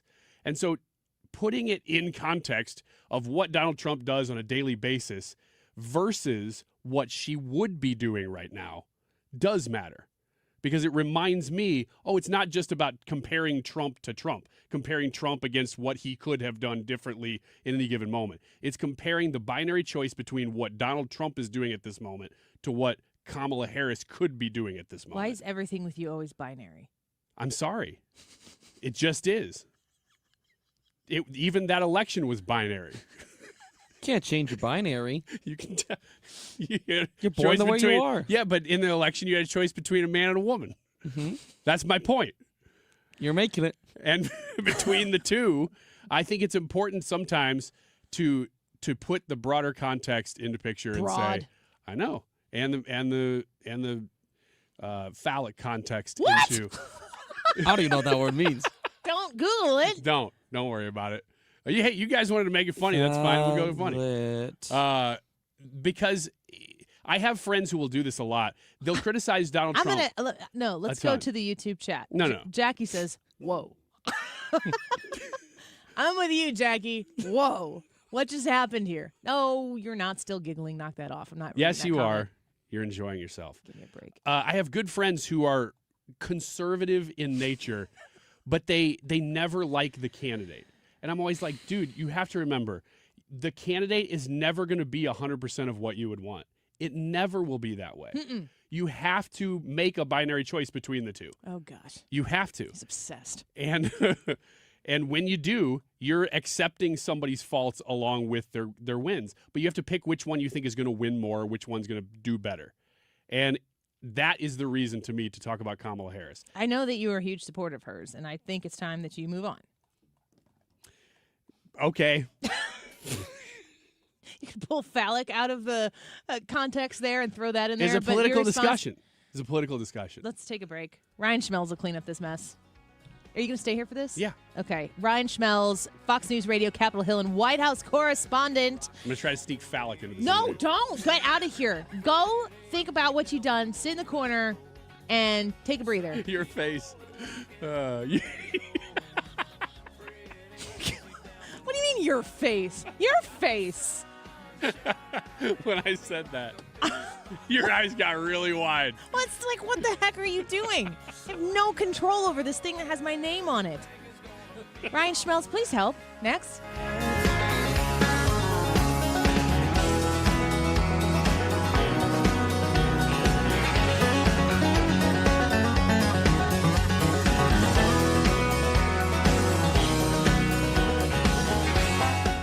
The number to call Home Shield Foundation Repair is 314-227-9636. 314-227-9636. I've talked a lot to you about how they use a polyjacking system, which takes polyurethane foam, puts it underneath your uneven and dangerous and now liability-ridden concrete that is cracked and uneven, levels it out and makes it almost as good as new. And it's much more affordable, way more affordable than, having concrete ripped out and repoured. 314-227-9636. I am also excited to talk to you about their basement waterproofing services. They are the best. If you have a wet basement, it's not just an inconvenience. There are a lot of problems that are downstream, no pun intended, from a wet basement problem. You invite Home Shield Foundation Repair and Matt Hayes to your home, and they look at it and they tell you exactly what you need to do. And they do have the cost-effective solutions to make sure that you don't have those, actual structural issues that can come from wet basements and just, oh my gosh, the mold, everything. Reach out to Home Shield Foundation Repair and schedule an appointment today. 314-227-9636, HomeshieldFoundationRepairs.com. If you suffer from burning, tingling, or numb feet, pay special attention as we discuss neuropathy with Dr. Patton, D.C. Doctor, what is neuropathy? Peripheral neuropathy is nerve damage to the feet and legs. What are the symptoms? The symptoms are numbness, burning, tingling, pain, and loss of balance. Is neuropathy treatable? It's absolutely treatable, and we have amazing results. If you have burning, tingling, numbness, coldness in your feet or hands or balance issues, call us at Comprehensive Integrated Health today for a nerve damage screening. The screening will tell if you're at risk for serious complications and if you're a candidate for our cutting-edge treatment program. Don't wait until your symptoms are so severe nothing can be done. End-stage neuropathy leaves people confined to walkers, wheelchairs, and even amputations. The first 10 callers will receive a free nerve damage screening. Call 636-538-5188. That's 636-538-5188 for your free nerve damage screening. 636-538-5188. You hear that? That's the sound of your business losing money. Legacy phone systems weren't built for today's teams. Quo, formerly OpenPhone, gives your business a smarter way to stay connected. Quo lets you manage calls, texts, voicemail, and contacts all in one place so that you can deliver a seamless customer experience from ring to... Need to take calls on the go? Quo automatically transcribes, summarizes, and highlights next steps from every call, so you never miss a detail. Need insight into what closes a sale? With Quo's AI call tags, you can instantly spot key topics like objections or pricing questions and use those insights to level up every customer interaction. And yes, you can bring your existing number with you for free. Keep your team in sync and your customers happy with Quo. Quo. No missed calls, no missed customers. Try Quo for free at quo.com/free and get 20% off your first 6 months. That's quo.com/free. QUO.com/free. The YouTube live chat poll, have you been affected by the government shutdown, yes or no? Of course, you are invited to leave a comment. We are monitoring those throughout the show as well. But the simple yes or no is, have you been affected by the government shutdown? We'll give the results of that at the end of the show. 1:32. This time check is sponsored by Jerry Kelly Heating, Air Conditioning, Electric, and Plumbing. It's time for a $98 furnace tune-up. JerryKelly.com. Consistently right. It's a ritual. 97.1 FM Talk. St. Louis Conservative.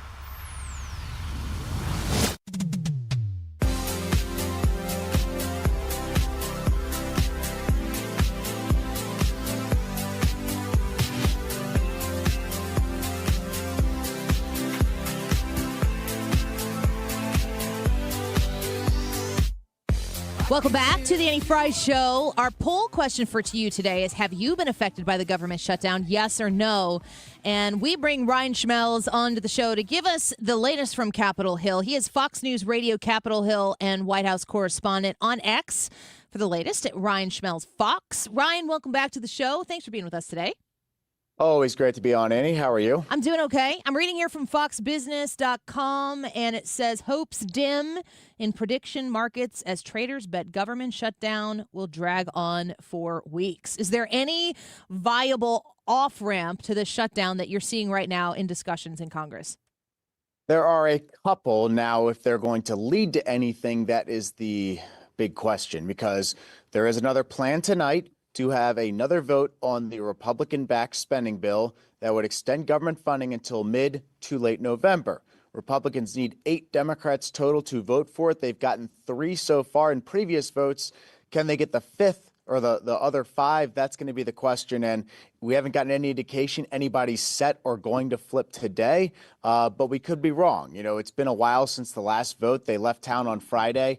And so we'll see if any Democrats change their mind as this shutdown really drags on. And there's also some talks about some other bipartisan negotiations going on, or at least discussions that are being had, not amongst leadership, but amongst some rank and file senators who are trying to get some type of handshake work together to work on these Affordable Care Act tax subsidies. But that hasn't really materialized in anything like a deal or something like that. You just said something that I would like you to explain. Super plain speak. Keep it as simple as you can so even I can understand it. You said Affordable Care Act tax subsidies, correct? Did I say that right? Affordable Care Act tax subsidies is what we're calling them. What is that? So there were these subsidies that were passed during the pandemic, I believe right once Democrats took control of Congress under President Biden and under a Democrat-controlled Senate and House. Pretty much they were tax subsidies that brought down the cost of premiums for health insurance plans under the Affordable Care Act. Those are set to expire at the end of the year. So Democrats have kind of hung their hat on having this be a part of any type of government funding deal in order to get them to yes. Republicans, though, have said that this is a December policy issue, not a September funding issue. And they have said that they're open to changing the program or extending the program, but there need to be significant reforms in order for them to support that. So putting that into a government funding package is going to take a lot more negotiating than it is if they were to just, simply put it in the bill and extend it. So Republicans aren't budging on that issue. Democrats aren't budging on that issue. And we're in a government shutdown because of it. We're speaking with Ryan Schmelz, the Fox News Radio Capitol Hill and White House correspondent. Talk to me about health insurance, taxpayer-funded health insurance for illegal immigrants. That has definitely been a talking point, a ping-pong ball that's going back and forth between political parties. Republicans are saying Democrats want to provide taxpayer-funded health insurance for illegal immigrants, and Democrats are saying we absolutely are not trying to do that. Where is the truth? Well, there were a number of provisions that were passed under the One Big Beautiful Bill Act related to preventing illegals from getting on Medicaid. Now, in this, Democrats put out their big plan. It was like a counter proposal to the government funding plan the Republicans put out, and it included rolling back or completely getting rid of a number of those Medicaid provisions in the One Big Beautiful Bill Act. So a lot of those safeguards that Republicans were able to pass that was supposed to take illegal immigrants or prevent them from getting on to Medicaid, Republicans are now pointing out that those are going to be available and therefore could lead to a significant amount of people in the country illegally getting back on the Medicaid rolls or getting access to Medicaid. So Republicans are making this argument and claiming that Democrats are advocating for taxpayer funding to provide Medicaid to people in the country illegally. And so it's kind of one of those things where you could spin it to be the truth. You could push back and say, no, that's not the case. But the idea is that the Democrat proposal would take away a number of those safeguards, thus allowing people here undocumented to get on those Medicaid rolls. Ryan, this is Ryan. I see that Republicans are really messaging hard on the short term, that they're saying, yeah, we passed this clean CR. We could get the government back open right now if there were just enough Democrats willing to, in the Senate, cross over and vote for this thing. We could get this thing going, and then we could negotiate. But what exactly are they negotiating for long term? I haven't heard a lot of messaging on what they want in the actual budget. Right. So the idea is that, right now they're in the process of doing the appropriations process, which is 12 individual spending bills that would fund the government until the next fiscal year. They ran out of time when it came to finishing those, so they're trying to punt to November, thus giving themselves more time to negotiate. They've got 3 of those bills passed out of the Senate. They're currently what's called a conference committee, where you take a series of negotiators from each side and they negotiate 3 of those bills. And Speaker Johnson said today, and I thought this was pretty newsy, that he had talked to the Democrat who was the top Democrat on the Appropriations Committee in the Senate and said, whatever we negotiate out of that committee, I am vowing to put that on the floor. So that would at least get a portion of the government funded for the next fiscal year. And there's a lot of different things that Republicans are going to want and Democrats are going to want. Certainly spending levels are going to probably be the biggest point of contention when it comes to that. But Speaker Johnson has pointed out that they can't make any progress on that if the government is shut down. Now, there could be an argument to be said that the House could make more progress on some of their bills if they're in town and those negotiations can be ongoing. But Speaker Johnson has pretty much sent the House home until the Senate opens the government back up. And if Democrats in the Senate aren't willing to budge and vote for the current offer on the table, then the government's just going to stay shut down. Ryan Schmelz speaking with us right now, talking about the government shutdown and where we are at this point. Before we let you go, can you kind of give us a little bit of a layout of who the players are in these discussions, the leaders? Obviously, Chuck Schumer has been at the forefront talking about this. Hakeem Jeffries, even though, of course, it's been passed out of the House, is still leading this charge. But we've also heard the likes of AOC throwing herself out there to be negotiated with.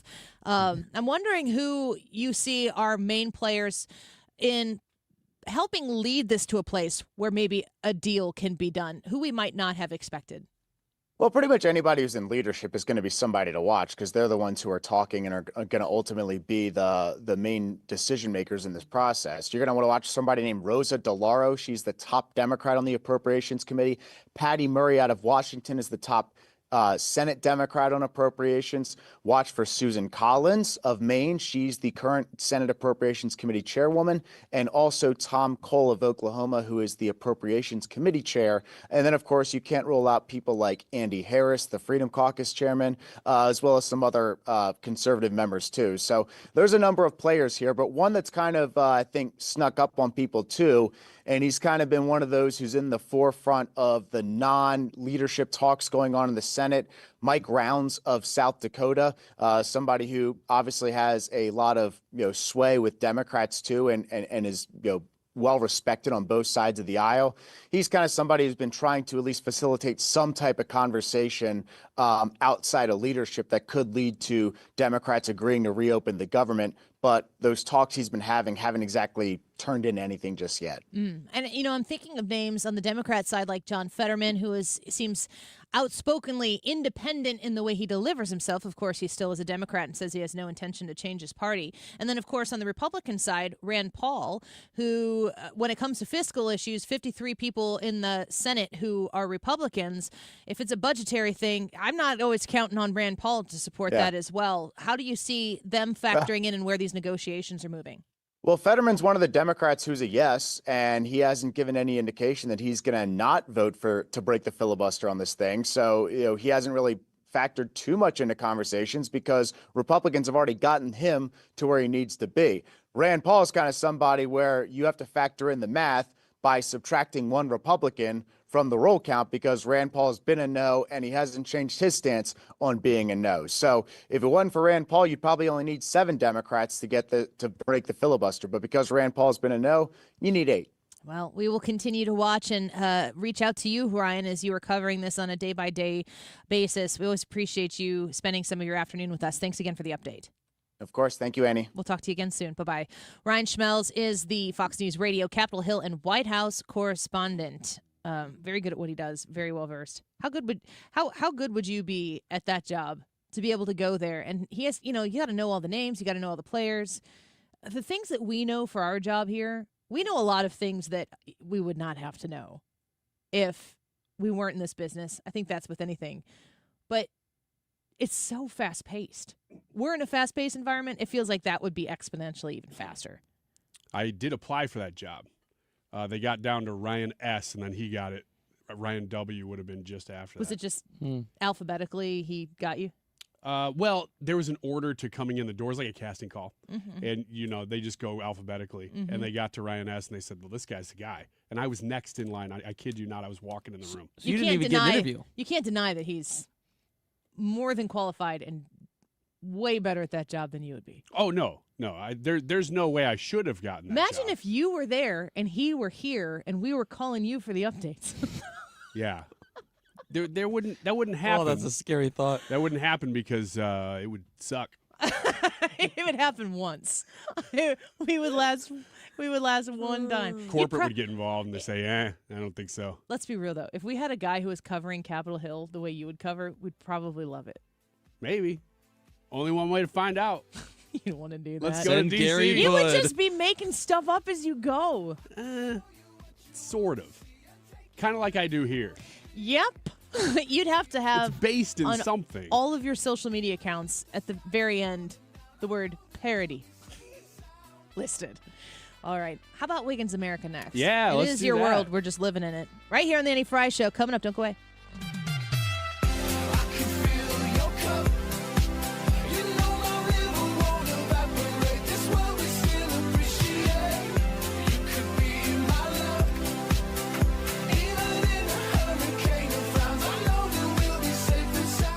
The Lutheran Elementary School Association, Lisa, STL.org. You thinking about an alternative to public education, maybe an alternative to homeschool? You're looking for something that's step up, a little more social, but you don't. There's some non-negotiables. I completely get that. Lutheran education, all over the bi-state region, 34 elementary schools for you to choose from, 4 high schools with another one coming in Franklin County in the fall of 2026, high school. Have you thought about it? Have you wondered if it's within your reach? I think people feel like there's a financial barrier there.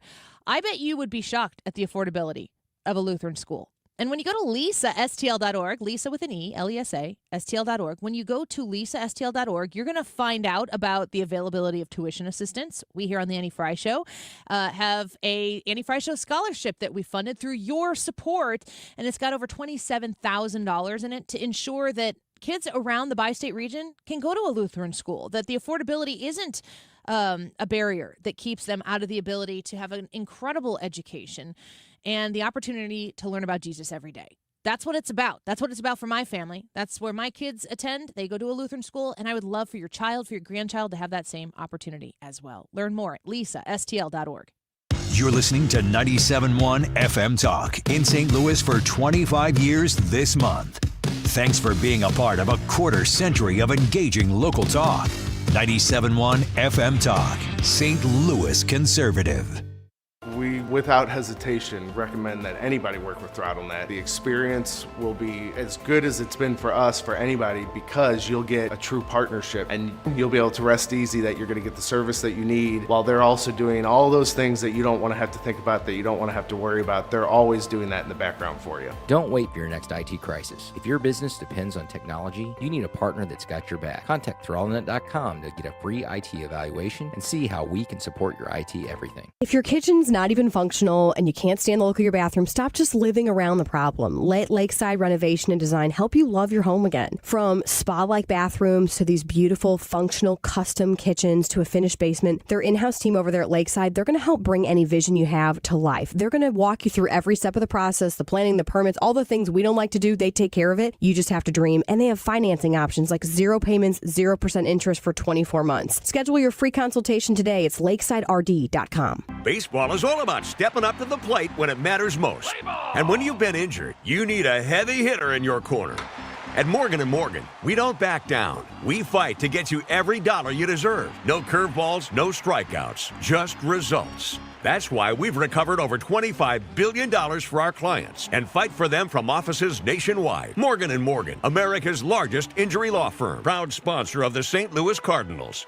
Injured? Visit forthepeople.com for an office near you. Mark Cox here. If you're nearing retirement or already retired, call my friends Thomas Helbig and Bob Kershaw with the Retirement Advisory Group. They'll show you how to link to the market without the risk. They're the official financial advisors of my show. Go online to retirementkey.com. Join Mark Patrick seminars and lose the weight or stop smoking guaranteed. That's right, weight loss seminar at the Marriott St. Louis West in St. Louis at 11 a.m. Registration 10:30 a.m. Stop smoking seminar 2 p.m. Registration 1:30 p.m.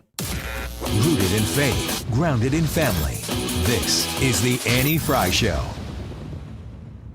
Wiggins! Oh! Monday Roundup! Yeah! This here's the wildest ride in the wilderness! All right, well, we talked about the Trump coin, the $1 coin Fix your that camera. could come out next year. Your camera's still positioned for Ryan Schmelz. That's all right. I feel okay about that. You guys deal with it however you want. Thanks, Ethan. How Producer about extraordinaire. a new No Kings protest nationwide? No Kings. You ready for that? Is J.B. Pritzker going to lead it? Right, he's running for his third term in office. I would imagine that he would be a part of this if it gets big enough. October 18th, another nationwide No Kings rally is planned to protest what organizers are calling President Donald Trump's policies and pathetic attempt at wearing the crown. October 18th? October 18th. That's my half birthday. Is it really? Yeah. It's my sister's birthday. Oh, That's she's incredible. my half birthday twin. That's incredible. Are we starting to celebrate quarter birthdays yet? I know if we Is it were, that yours? you'd be all over it. Darn right No, I it is would. not. What would you do for a quarter birthday? He'd treat it the same way as if it were his actual I'd birthday. ask for 25% of the presents I normally get. And So- if I got anywhere near that, that'd be fine. So if somebody got me a thimble of chai, that'd be fine. What if it was in the case of the awesome gift that Annie just got you, the picture frame, it was literally just a quarter of the frame? Oh, we need to talk about that. Okay. Yeah. About where it ended up. It's still in my house. It's I know, still but on the I mantle. don't know that we told We the didn't- story yeah, we on didn't air. talk about We'll it. talk about that in the 2 o'clock hour. Okay. I'm writing it down. Your birthday present. The No Kings protest is something that I would support thoroughly because it seems to work. Yeah, I'm still excited about No Kings. We still don't have a king. So, guys, keep it up. You're doing a great job by keeping kings out of the U.S. Nailed it.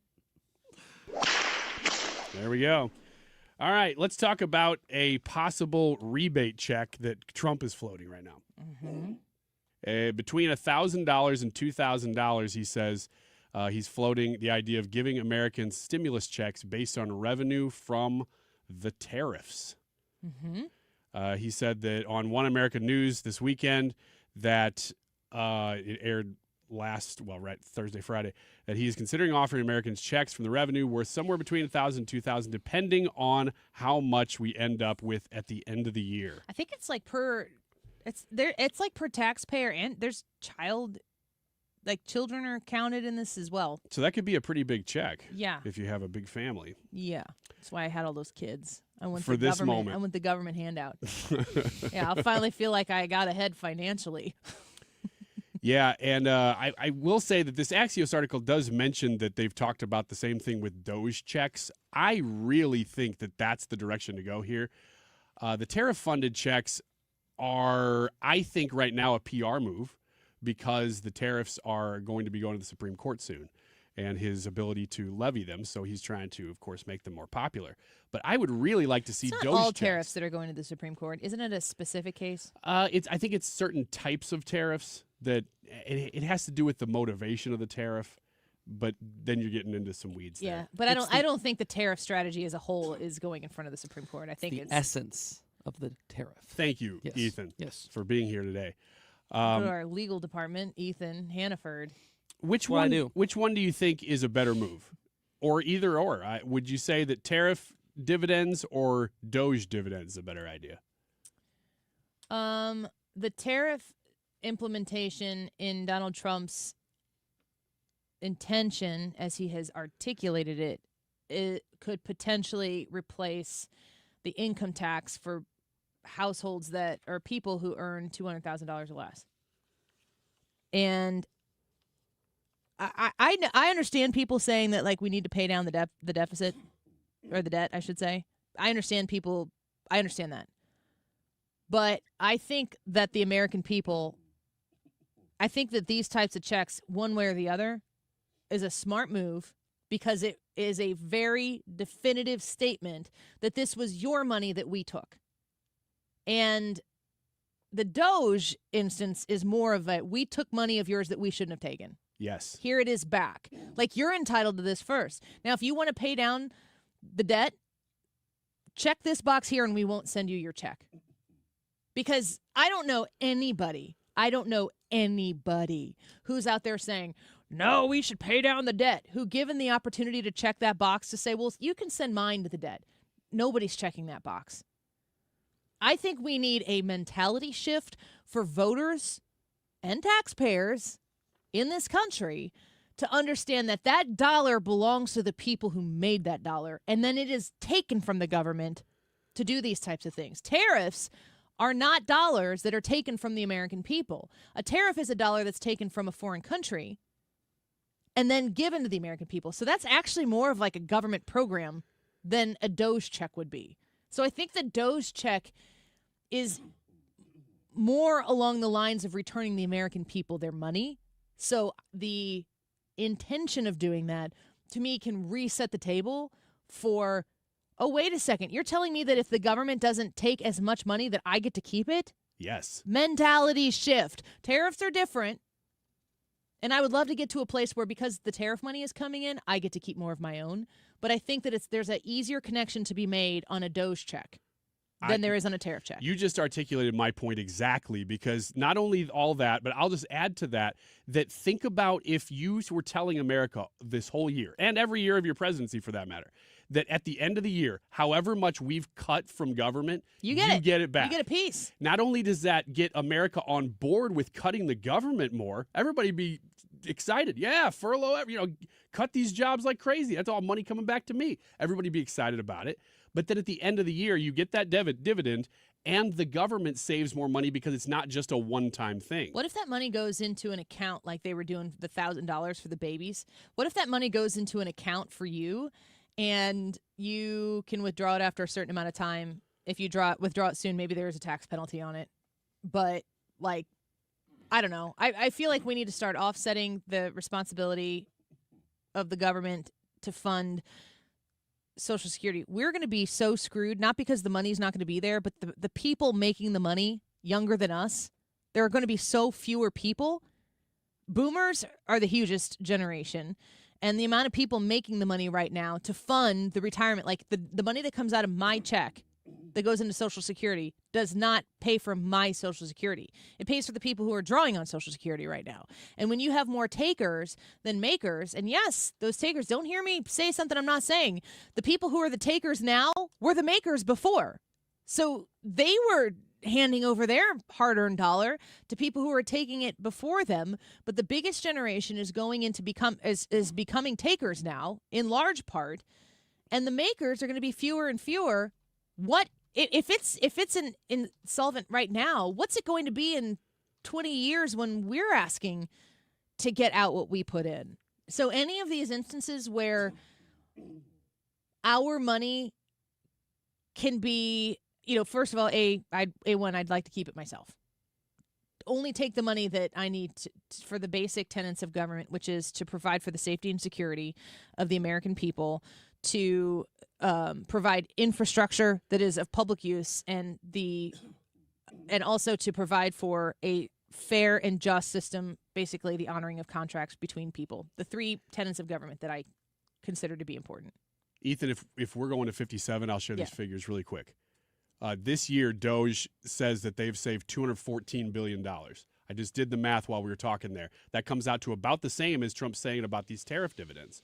So if that were the case, not only would you save $214 billion this year, or dividend that back out to the American people, but you would also save that $214 billion every single year after that. And you wouldn't have to dividend that. So that's actual money the government would save, too. So not only American people getting it back, the government's saving that every year from here on out. Yeah. Those Doge dollars, those are your dollars that they took and shouldn't have. Yes. That's important. It's a good move. It's a mentality shift, and I'm for it.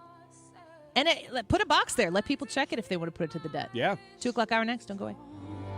It's always darkest before the Why do the national tax resolution firms need the tiny fine print at the bottom of all their TV ads? Hi, this is Lance Story with the Lance Story Law Firm. You don't hear fast-talking disclaimers in our ads because the claims we make are 100% transparent. The Lance Story Law Firm primarily focuses on one thing, IRS problems, and we're regulated by the Bar Association, and we have a AAA rating with the Better Business Bureau. IRS issues are serious legal issues. The Lance Story Law Firm has helped thousands of clients navigate the best resolution plans, and we tell you up front exactly how much it'll cost. Tax resolution law is all we do. So before you send money to some out-of-town, high-pressure salesperson, give us a call at the Lance Story Law Firm, located right here in St. Louis. Call today to schedule your free consultation with me, 314-260-6120, or visit lance.drurylaw.com. The choice of a lawyer is an important decision and should not be based solely upon advertisements. Michael's Flooring Outlet online at igotfloored.com. Have you been thinking about new flooring?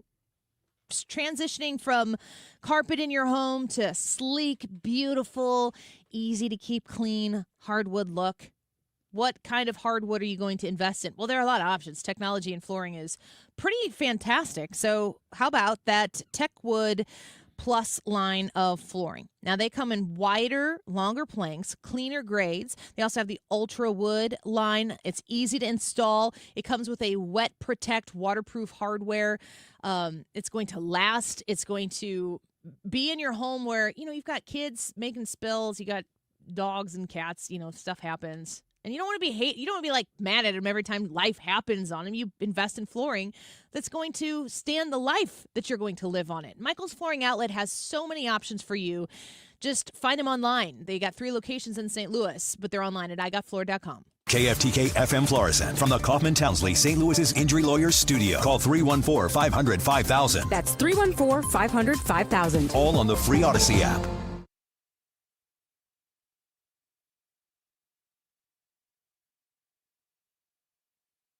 Air Comfort Service, heating, cooling, and insulation, weather. Our weather's going to be a little bit unsettled, but I'm not looking for a widespread rain. A mix of clouds and sunshine this afternoon, a couple of scattered showers, 86, so we're still warm today. Tonight, full moon, partly cloudy skies, a couple of scattered showers, maybe a thunder shower, 67. Tuesday, partly sunny, still a chance of a couple of scattered showers and thunder showers, but it's a little cooler on Tuesday, 78. This is 97.1 FM Talk. Chief Meteorologist Dave Murray.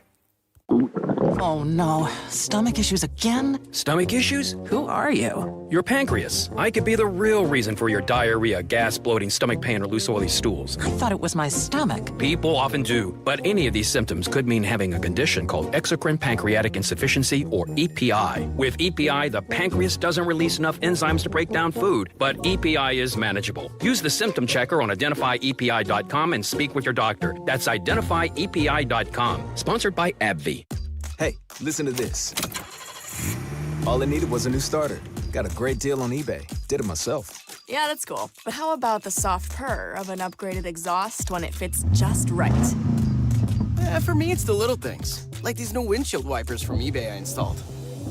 From small fixes to big upgrades, eBay has all the parts you need at prices you'll love. Guaranteed to fit every time. eBay. Things people love. Eligible items only. Exclusions apply.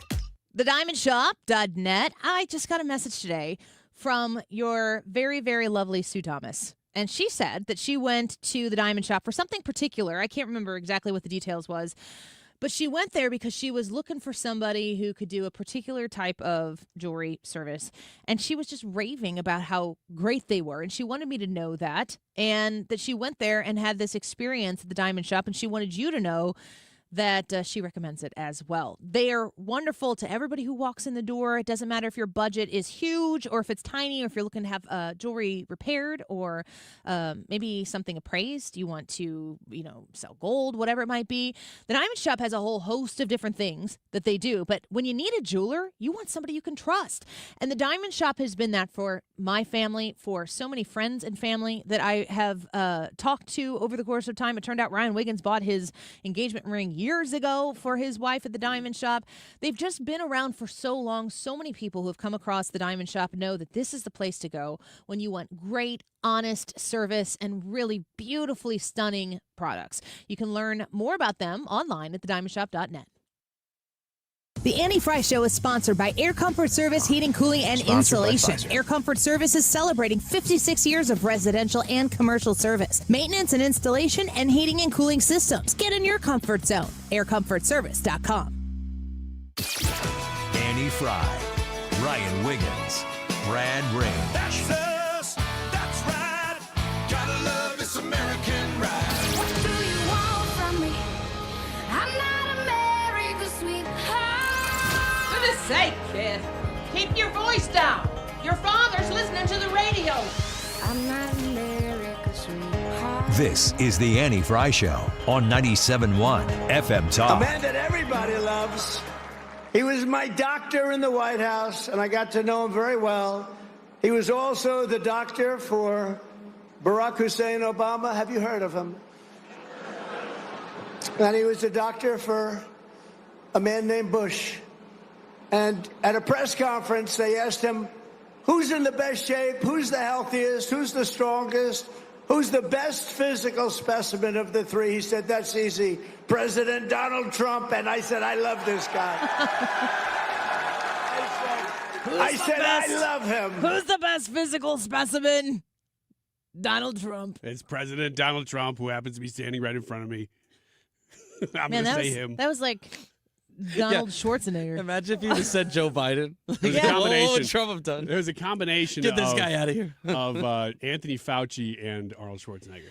Anthony Fauci, man. That's not that we intended to talk about Anthony Fauci right here, but Rand Paul seems to think that Anthony Fauci is the key to challenging the auto pen. That Anthony Fauci, it's very easily provable that he lied under oath and that they are going to challenge that. He's going to say, can't, got a pardon, I'm good. And then Rand Paul is going to be like, I'm glad you said that. And then they're going to find out whether the auto pen pardons are legitimate. If they are not, I'm going through this Trump administration, and I kind of have willful blinders on to all of the other things that could pop up at any time. Because the whack-a-mole that one would have to play to stay at the forefront of all of the different stories. One of the ones that I wanted to go through this video here. Let's see, what cut is it? It's just the last one on the list. So this is like a 7-minute interview. I gotta highlight this here. And Devin Nunes, who's, what is he? The director? Something has to do with intelligence, but I think it's his job to determine what is going to be classified and declassified. Chair of the President's Intelligence Advisory Board. Okay, so he is an advisor to the president, and his responsibility is to basically manage intelligence and, if possible, release to the American people what he can. And he's on with Maria Bartiromo. Have you seen this interview, Ryan? No. Listen. We're going to go Thank in you. and out. Great to here. be with you, Maria. I want to get your expectation of more charges to come against Jim Comey and more of his colleagues who worked on the Russia collusion story, pushed it through across the world. What are you expecting? Look, I'm expecting a full investigation. If you look at the transparency that's been brought by the intelligence agencies under Trump, unprecedented level of transparency where we're now finally getting out documents that the American people had never seen. So I think you're beginning to see real clairvoyance on what happened between 2016 all the way to the Mar-a-Lago raid. And I think that's where, culminating with the Mar-a-Lago raid, is where I think I really still have a lot of questions of documents that really need to get out there. And I think an investigation needs to kind of start there and go back, because we know for sure what happened in 2016 that Comey was well aware of, is that this was all, the whole Russia hoax was all designed to get Trump because they were worried about her emails coming public back in 2016 before the election. So Devin Nunes, the former House Intelligence Committee chair as well, he's talking about James Comey, who's going to be arraigned this Thursday on the 2 counts. He's talking about everything that's swirling around in this situation with James Comey, with Barack Obama, and he just said there that the intent to get Trump was to basically counter-program for Hillary's emails. And we know that the Hillary email scandal that popped up, remember how the James Comey and the Justice Department was like, oh, we're not going to do this. And then it was, the date in my head is October 27th. I'm not 100% sure if that's right. But James Comey came out and they're like, ooh, about the emails. And Hillary Clinton has blamed James Comey for her election loss among everybody but herself. If James Comey is guilty of what he's going to be arraigned for this Thursday, he's not the only person involved. It implicates a lot of people. The tentacles of where this goes are pretty significant and prominent.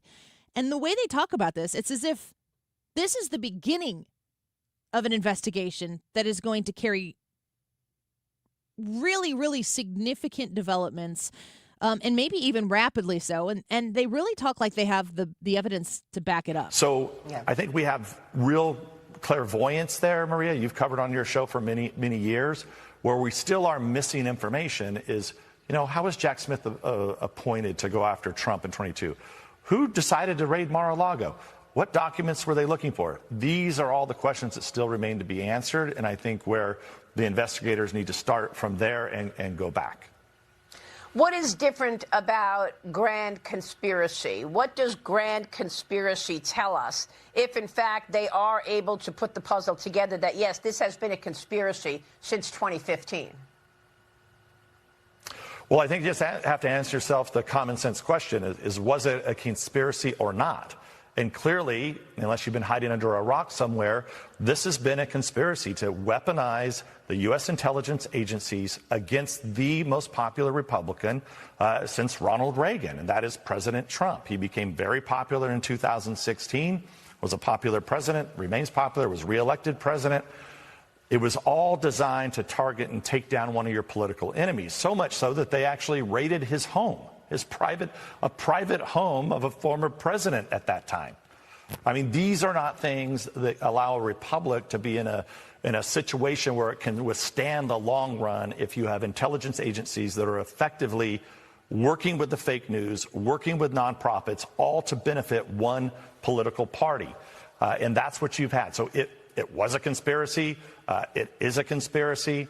And so whether or not you can make those charges, I'm not a lawyer, never been a prosecutor, but I've done a lot of these investigations. And to me, really what matters is the court of public opinion. What matters are the statutes and law.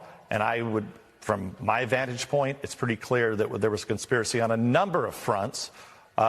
Most importantly, I think lying and misleading, I think that's a key word, misleading Congress and other investigations. As you know, there were, some 5 different investigations that occurred over the last 7 years as it relates to the Russia hoax, Ukraine impeachment hoax, and all the other hoaxes that did what? Targeted President Trump and his family. So when you listen to Devin Nunes there, how many times did he very confidently highlight that there's a conspiracy here. Yeah, grand conspiracy. He has access to see the things that we don't. Adam Schiff told us over and over and over again, just wait until you see what I have. So this is a song and dance that we've seen before from the other side. But that, again, is part of the conspiracy to allude to the American people. And almost always when elections were at stake, they were trying to incapacitate President Trump, candidate Trump, so that he couldn't gain the levers of power.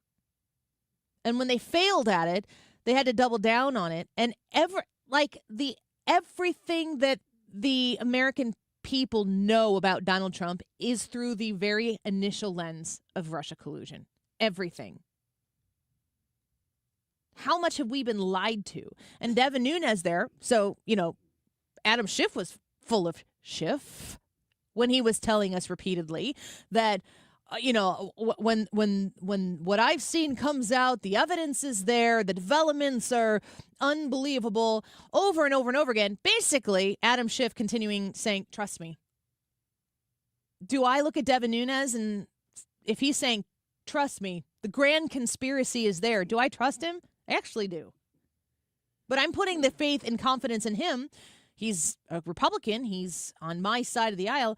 I'm putting the faith and confidence in him that is probably making some lefties that are listening to the show or watching us on the YouTube, making their skin crawl, that I would just give of myself to Devin Nunes, that he knows what he's talking about.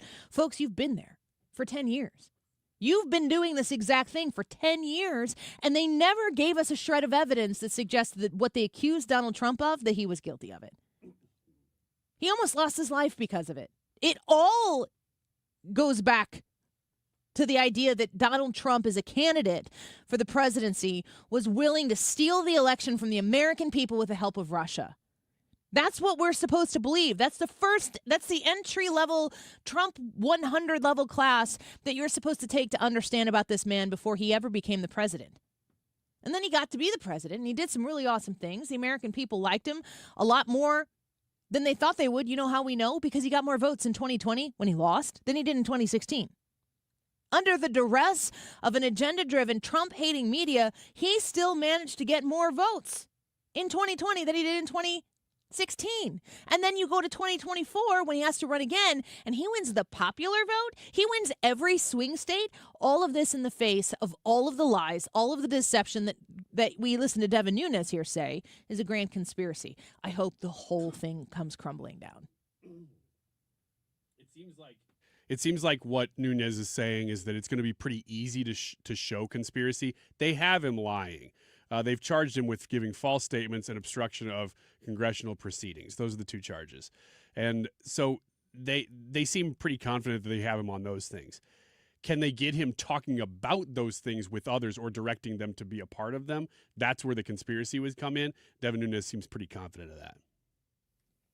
What's your confidence that by the time Donald Trump is out of office, the veil will be pulled back? I'm actually very, very confident in that, and not because I think Donald Trump's going to do it or Pam Bondi's going to do it or Kash Patel or whoever. I just think that this is a moment in history where this is sort of being orchestrated. You could say divinely if you want. I just believe that that's what's going to happen here. Now, I don't know what those crimes are going to be. And in fact, I thought when I was out of town when the Comey thing happened, so I didn't get to hear you guys reporting on that. And I kind of had to catch up after the fact. But I was surprised to see, this is actually happening. Because how many times have we talked about it and nothing would happen? And then all of a sudden, this is real now. Okay, that's a huge step across that threshold. And to me, this one is really key because they had to have the first one. This is the one. He's the former head of the FBI. That's a big one. He doesn't have an auto pen pardon. He doesn't have a pardon. And he faces a potential an actual prison sentence here. Does that mean he could start talking and saying some other things? Wouldn't he squeal? That, to me, could be the key to the whole thing. Is that they have him, dead to rights here in a way. That could he start to really share some other things? That, to me, is like, wow, this could really blow open. Hillary hates him. Yeah. She blames him. I never thought about him being turning on people. The problem is he could face up to 5 years in prison if convicted of these things. They just 5 make a deal. years is 5 years is 5 years. But if it were 10, 15 years life in prison, I'd say that guy's going to squeal. Will he do it for 5? I don't know. 5 years. He's got to be mid-60s. Mm-hmm. 5 years is not guaranteed.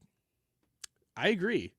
I just was a little surprised that this prison sentence could be that short. I just think to myself, like, his reputation is at stake. His reputation with whom? Like, right. Who would you be protecting yourself from? I would assume that he's got a dollar or two to his name. So James Comey really strikes me as a guy who's out to protect James Comey and smart enough to set up a system where he would have people where he wants them because he knows so much. Of course he would. He was the director of the FBI. All right, quick break. When we come back, Ethan, sports and local, all of the things that are happening here locally. Ethan is at the head of all of that, and he's going to deliver those stories for us. Next, YouTube live chat poll. Have you been affected by the government shutdown, yes or no? Let us know what you think. We'll be right back. It's all been done before. I knew you before the West was won. Todd Sivia and Sivia Law. Oh, this is a good call to make, especially right now, because the first 10 callers to the number I'm about to give you, get your phone out and you can punch the number in here in a second when I give it to you. The first 10 callers are going to get a free strategy session that mention my name to discuss with Todd Sivia at Sivia Law your will, your trust, your power of attorney. Maybe if it's one that you already have established and it hasn't been looked at or updated since new people are in your family, maybe new people are out of your family, whatever the circumstances are. They have 7 locations in the bi-state area, in Missouri, in Wentzville, and Creve Coeur, in Illinois, Edwardsville, East Dalton, Swansea, Centralia, Mount Vernon. You call 833-995-WILL, 833-995-WILL, and talk to the Sivia Law folks about setting up that strategy session. And when you mention Annie, they're going to waive that strategy session fee for you. The first 10 callers, though, to 833-995-WILL. My trust with my husband, we established at Sivia Law, and I'm grateful to have somebody who knows the answers and even the questions that I haven't even thought to ask to make sure that we can keep ourselves out of probate in the event that something happens. We are covered. 833-995-WILL, SiviaLaw.com. Attention. Have you racked up $10,000 or more in credit card debt? Are you barely getting by making minimum payments? With credit card debt reaching all-time highs, National Debt Relief is notifying consumers about significant debt relief options currently being made available to help those with overwhelming credit card debt. These options may reduce a large portion of credit card debt for those who qualify. You don't need to declare bankruptcy or take out a consolidation loan, and you may only have to pay back a fraction of what you owe, even if you have bad credit. National Debt Relief has already reduced the credit card debt for more than 550,000 consumers, so don't wait. If you owe $10,000, $20,000, or even $100,000 in credit card debt, you can now take advantage of this financial debt relief as the cost of living continues to skyrocket. To check what debt reduction you may qualify for, call 800-894-7722. That's 800-894-7722. Again, 800-894-7722. Looks like we are definitely out of the massive heat waves that we received this year, but any week when it's 90 degrees during the day and 90 degrees at night is, in St. Louis, the humidity is not comfortable and our bills do go up. With that being said, we're coming up in the winter months and this is the time that you want to get your furnace looked at and checked.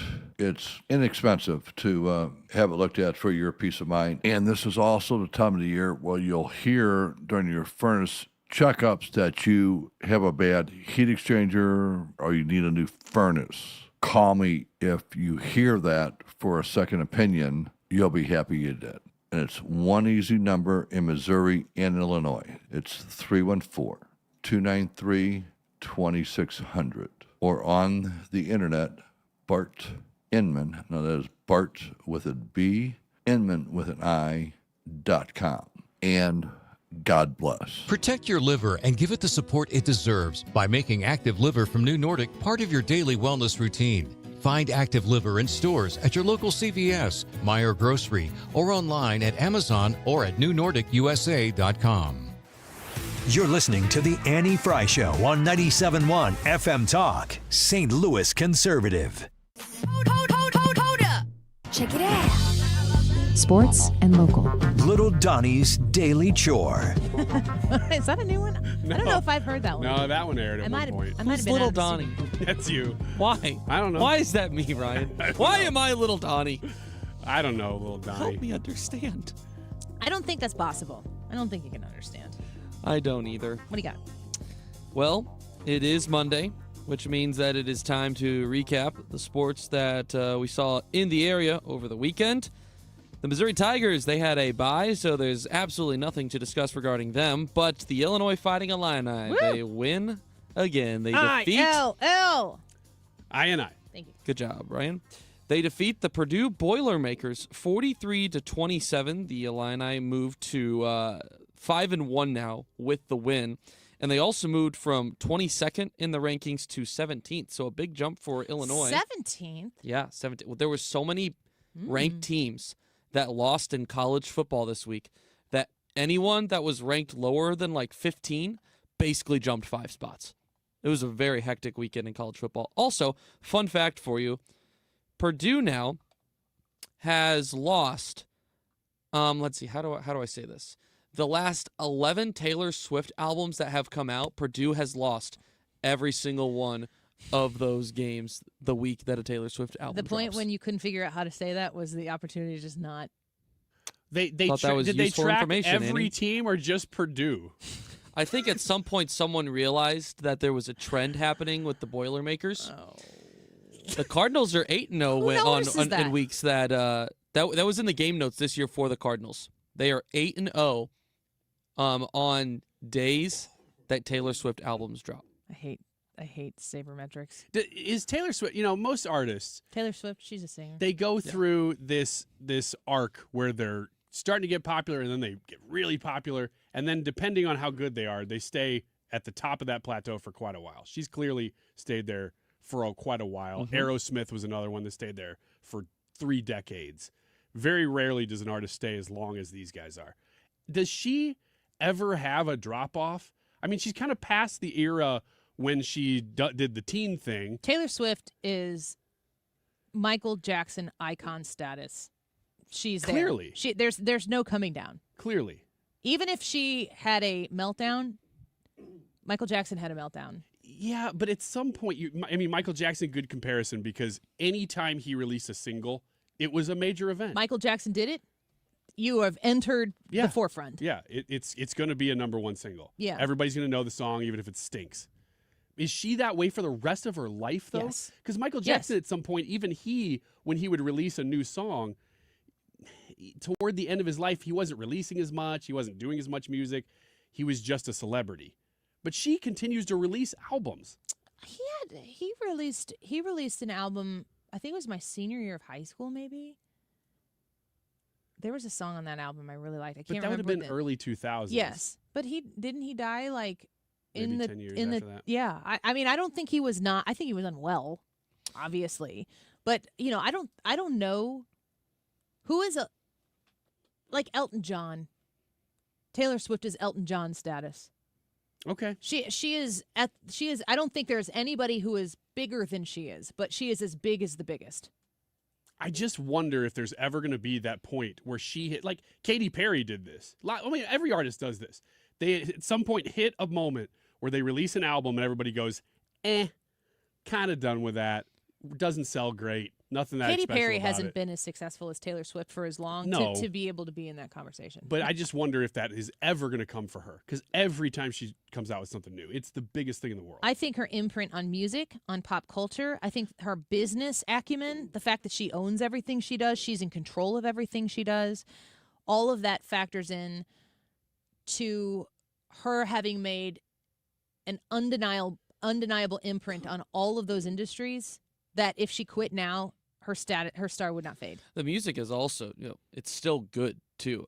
Something I think you find is sometimes with some of those big stars, the quality kind of it goes down. And understandably, I mean, you come up with so many big hits, the expectation I think remains at that level. And sometimes when it doesn't get to that level, it's like, oh, okay, I guess they're just another album now. They're beyond their prime, and Taylor Swift, I think, is still proving to be in her prime. Not to mention that, she feels like she has these. Feels like she has had these moments over the last few years that have almost like eras gained her. Oh gosh, that have gained her even more popularity. The Eras tour was a huge thing, but also the Travis Kelce saga has added so much new popularity to her that she continues to just get bigger and bigger. So I would agree with you, Annie. Final local college football update: my Lindenwood Lions had a big win this weekend against Tennessee Martin. They upset the reigning conference champions, and it wasn't quite really close. 30-14 the final. So in college rankings now, I don't think Lindenwood's in the top 25, but they are D1, right? They're Division I. They are in the FCS. So the big schools all play in the FBS. They play the bowl games. FCS is like it's like D1 AA. It's what you used to call it. And they play in a playoff, like a tournament. It's a 24-team tournament. And they have a decent shot of making it this year. So we'll have to see how the season goes. It's still early. Illinois at 17, Notre Dame at 16, Mizzou at 14. So a couple of real friendly there. Couple of big games coming up this week. Illinois hosts Ohio State, the number 1 team in the land, in Champaign. And Mizzou hosts Alabama. 8 versus 14, so both of those will be super exciting Alabama games. at Alabama. I wonder how. Would that be like fun to go to? It's at Mizzou. It's at Mizzou. It's at Mizzou. Did you go to Alabama last weekend?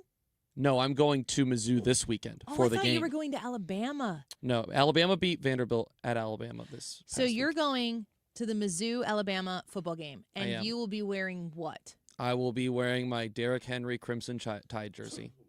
You going to do some tailgating and stuff? You going to be a part of the whole thing? Oh, I plan on it. My buddy that's a huge Mizzou fan is taking me, and his in-laws live pretty close to Columbia, so we're going to stay the night. We're going to get up early. It's 11 o'clock kickoff, so it'll be an early morning, but we're going to get up early, and we're going to do the thing. Are you in peril if you're in Columbia wearing Roll Tide? Am I what? Merch in peril. What does that mean?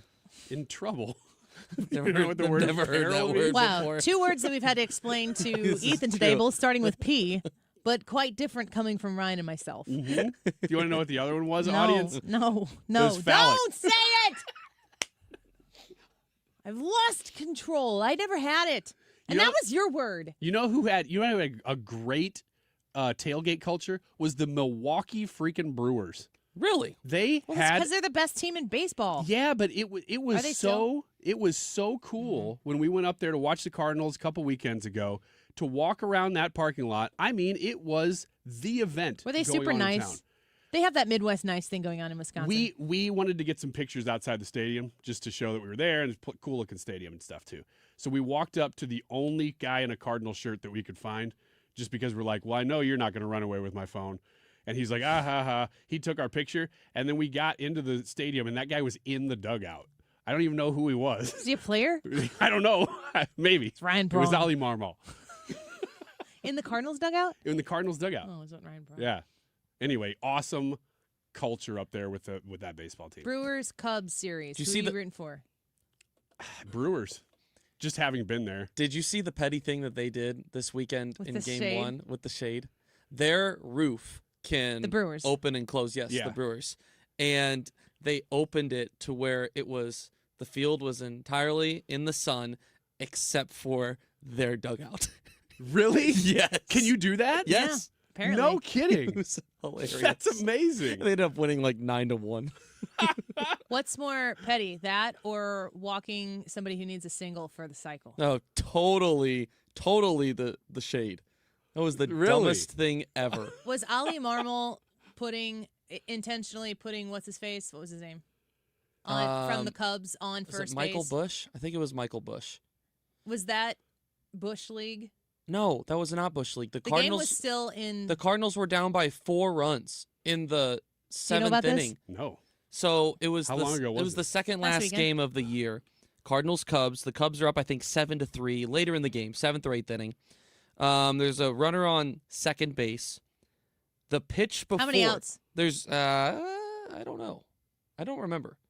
But there is a runner on second base. He steals third. Okay. And up by 4 runs. And the guy at the plate is a single away from the cycle. So very, very rare fate in baseball. To have your last one be a single. A single. Ollie Marmol intentionally walks him, puts him on base, and baseball world flips out. Oh, Lost their that's mind. Bush League. That is so ridiculous. I can't believe you would do that. And me personally, I'm like, it's still a ball game. You're playing to win, and if it's Bush League to intentionally walk that guy in that situation, It was Bush then League it's to steal Bush League third. to steal third. Yeah. The pitch before. So I think Ollie Marmol actually got a little bit of joy out of that. It seemed like he was thought smiling in the seemed dugout like he with thought it only was- half of his mouth. Seemed like he thought it was pretty entertaining. I don't know what to think about this, but just based on those reactions, I'm all for it. It's the most attention the St. Louis Cardinals have had in the second half. So, Great. Ethan, is that true? Yeah, I would agree. Yeah, All right. You got another story, or should we take a break? Yeah, one final one here real quick. The annual Alton Chili Cook-Off. Ooh, the chili cook-off. It's that time of year, baby. It's the freaking Alton cook-off. It's like the Catalina wine mixer. I haven't heard that in a Same while. culture. It's The been a minute freaking since I've heard Catalina that. wine mixer. Coming up on Sunday, October 19th, open to all local chili chefs to join. Jared's got great chili. I'd go up there, but the dress code is too stringent. Very, very nice dress, That's people. that's not true.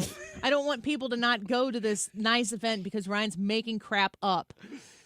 Anyone is welcome to compete. It does not matter What you're wearing? what you're wearing, how talented you are as far Ryan, as your As long chili as it's cooking got a abilities. collar. Judges will award $100 prizes to winners in 4 categories: individual, organization, business, and restaurant. The team chosen as, in quotations, People's Choice will receive the coveted silver ladle and bragging rights. I don't care where you go. Don't say something. That's Go to a not true. chili cook-off this fall. Chili cook-offs, like if they're in a main street or in an area like that, they are so fun. Really? Because you walk around and you throw down 50 cents a dollar and just get little sampling cups of all of the chilies, and then you just keep going and getting the best ones, and then you go back and get a bowl of the best one you sampled. $25 to participate. Oh, maybe that one's set up a little different than that. But That one's to participate, I think, like to enter. oh, to enter it. Yeah. Okay, gotcha. Yeah. Cool. All right. Well, you can go there and you don't have to worry about a dress code. Ryan's full of bologna sausage. But you can dress nice. They're going to be like, gosh, attendance was really down this year. But we did have 6 participants, and they were in tuxedos. And Ryan Wiggins was not one of them. I can't. I don't have a tux. Let's talk about the YouTube live chat poll when we come back. You can go vote. Have you been affected by the government shutdown? Yes or no? Go vote. Annie for our YouTube channel. We'll be right back. Why'd you have to rain on my parade? I'm shaking my head and locking the gates. This is why we can't have nice. Home Shield Foundation Repairs.com. I encourage you to call Matt Hayes, get to know him. If you have a basement that is moist, how do you feel about that word, moist? Big fan. Ryan? Yeah, huge fan. Moist. Use it about 10 more times in this. I am uncomfortable with your eagerness and your Me and Ethan both, though. you're excited about the word moist. Your moist basement. That's 5. It's probably more than that. If you have a moist basement, 6. Matt Hayes wants you to talk to him about it. 314. We're going to make this one a little bit longer just so I don't have to do it again. 314-227-9636. It's not good to have a moist basement. Why are you doubled over like that? It's funny. Do you have a moist basement? 8. I asked. I do. He's coming out to look at it. You are having Matt Hayes to come look at your moisture. Wednesday. You're very moist. You're almost there. Matt Hayes, you're welcome, and I'm sorry. 314-227-9636, 314-227-9636. He's the moist basement guy. He's Matt Hayes, and it's Home Shield Foundation Repair for your moist basement. Are you happy? 11. That's a baker's dozen. Nice job. It's got to be close. 314-227-9636, Home Shield Foundation Repairs.com. Do you have a dark curiosity? Heart Starts Pounding, Horrors, Hauntings, and Mysteries is a weekly podcast hosted by me, Kaylin Moore. Each week, I'll take you on a dark journey through terrifying true urban legends, bizarre true crime cases, chilling tales of backwoods horror, and more. So if you're looking to join a passionate community of the darkly curious, check out Heart Starts Pounding on the free Odyssey app or wherever you get your podcasts. And remember, stay curious. If you need a new garage door, this could be your lucky day. Entries are now open for the $5,000 sweepstakes at Overhead Door Company of St. Louis. The winner will be chosen at random to receive $5,000 towards new garage doors, openers, or front entry doors of their choice. Deadline to enter is the end of the month to win the $5,000 sweepstakes with Overhead Door Company of St. Louis. Enter now at overheaddoorsstlouis.com. You can't win if you don't enter at overheaddoorsstlouis.com. Get this, 42% of baby boomers don't even know how much money they have in their nest egg. If you're not sure where you stand in terms of getting ready for retirement, you should be listening to the All Financial Hour with Steve All. Let's sit down and talk about your questions, because I think that's the most important thing that it is out there. It's what questions do you have?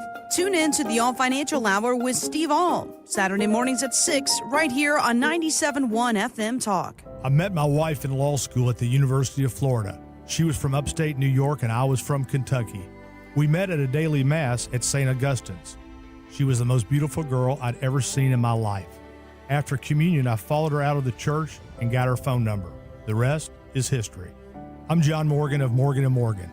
Little did we know that one day we would have 4 children and the largest injury firm in the world. All 4 work in the business. It's a family business. Did I ever see this coming? Hell no. We just worked very hard and treated our clients like we would want to be treated, like family. It's a full-service injury firm, auto accidents, medical malpractice, workers' compensation, Social Security, and insurance disputes. We're open 24/7, 365 days a year. Visit forthepeople.com and we can get to work on your case. No recovery, no fee. Morgan & Morgan, for the people. Injured? Dial pound law or visit forthepeople.com for an office near you. If you want to hear more about Taylor Swift and other teams' records, stay tuned. That's all we're going to talk about for the next 20 minutes. I thought you were going to promote another radio station. Nope. YouTube live chat poll for this show is, have you been affected by the government shutdown? Yes or no? Let us know, and we'll give you the results at the end of the show. It's 2:38. This time check is sponsored by Jerry Kelly Heating, Air Conditioning, Electrical, and Plumbing. It's time for a $98 furnace tune-up. JerryKelly.com. From Cottleville to Maryville, 97.1 FM Talk, St. Louis Conservative.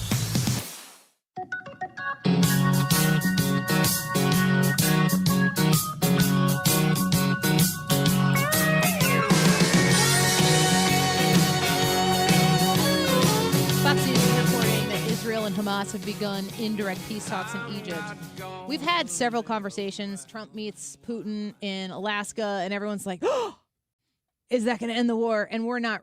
Are we closer to an end of that war than we were on that day? I don't know that we are. Maybe tomorrow we'll talk to Jim Carafano about it. But now we're talking about peace in the Middle East, and at least the possibility of discussions is happening. I think that's something. I'm going to keep talking about this, so you should all just follow my lead and watch The West Wing, because going back and watching The West Wing and listening, I reminded my kids last night when we watched, I think, one episode last night, and I reminded them that The West Wing, Jed Bartlett, the president, who's Martin Sheen, was a very lovable, palatable Democrat president. He's not at all what Democrats espouse today. But I kind of had forgotten about this, but I highlighted it for my kids when we were watching it last night. It's important to remember that that show was written when George Bush was the president. So the actual authority that was in office was a Republican. So people had that in real life, and the fiction, which was a very well-written series in The West Wing, really gave a lot of thought to the left of center part of the aisle. And they have these debates, and they have these grand, speeches where they're making the case for some sort of leftist policy. And I can hear them making their case, and I understand where they're coming from. And I'm also like, that could never work.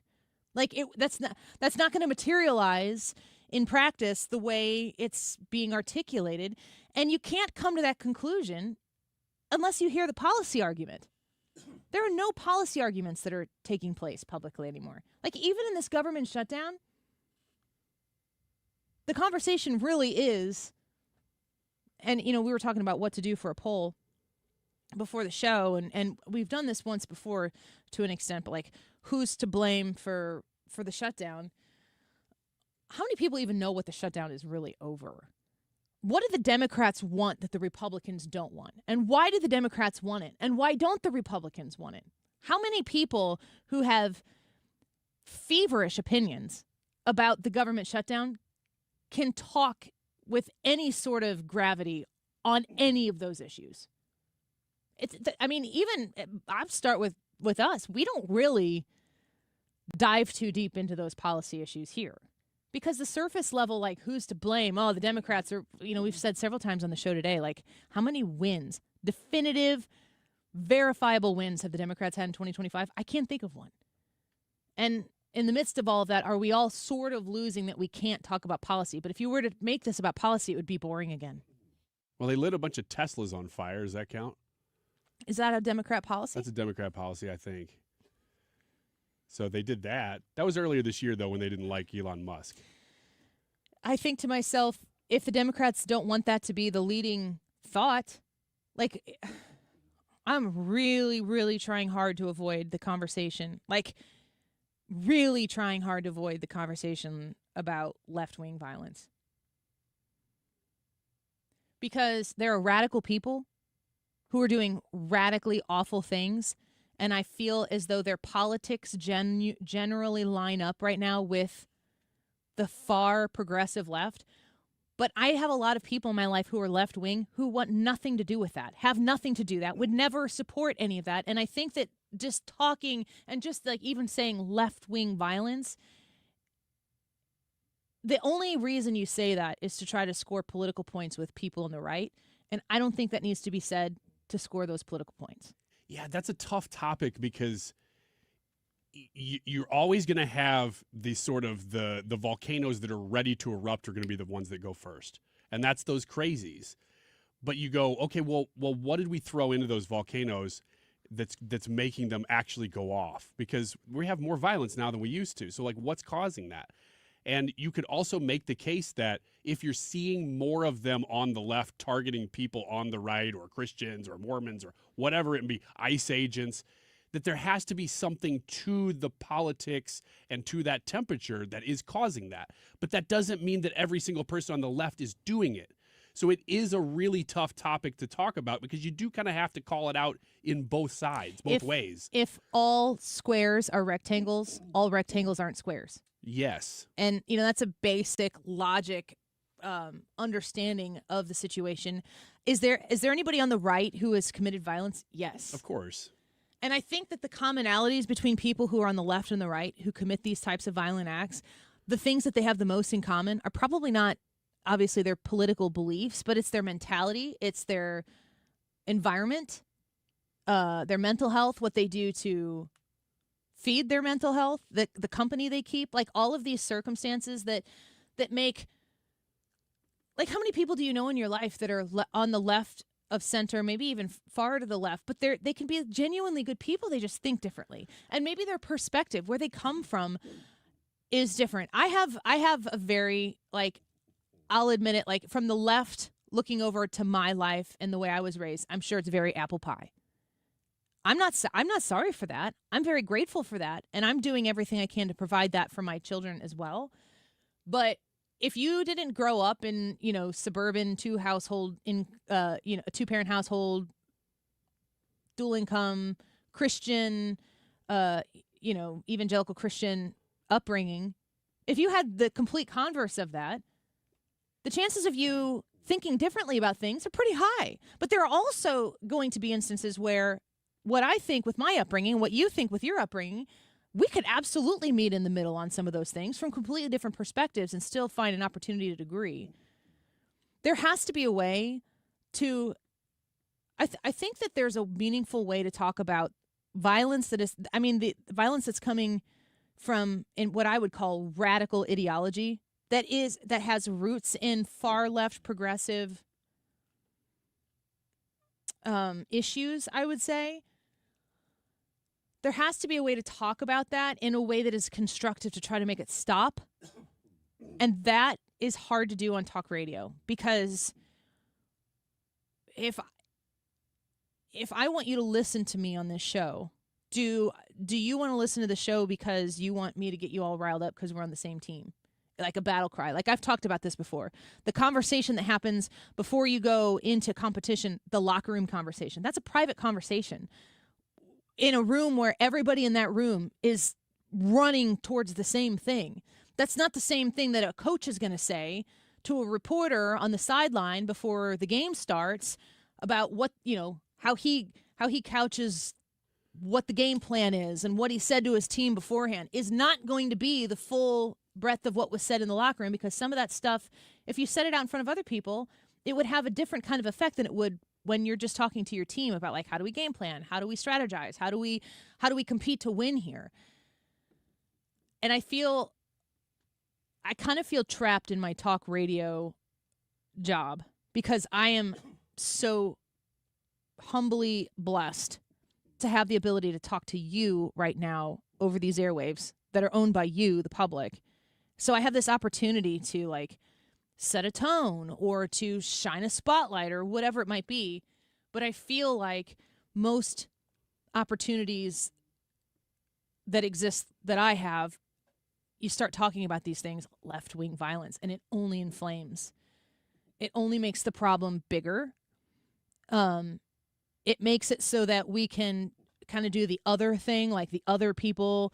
They always do this. I said this weeks ago after the Charlie Kirk thing, but like when we start saying they only want us to blah, blah, blah, we should be more specific and stop using the word they and define who they is.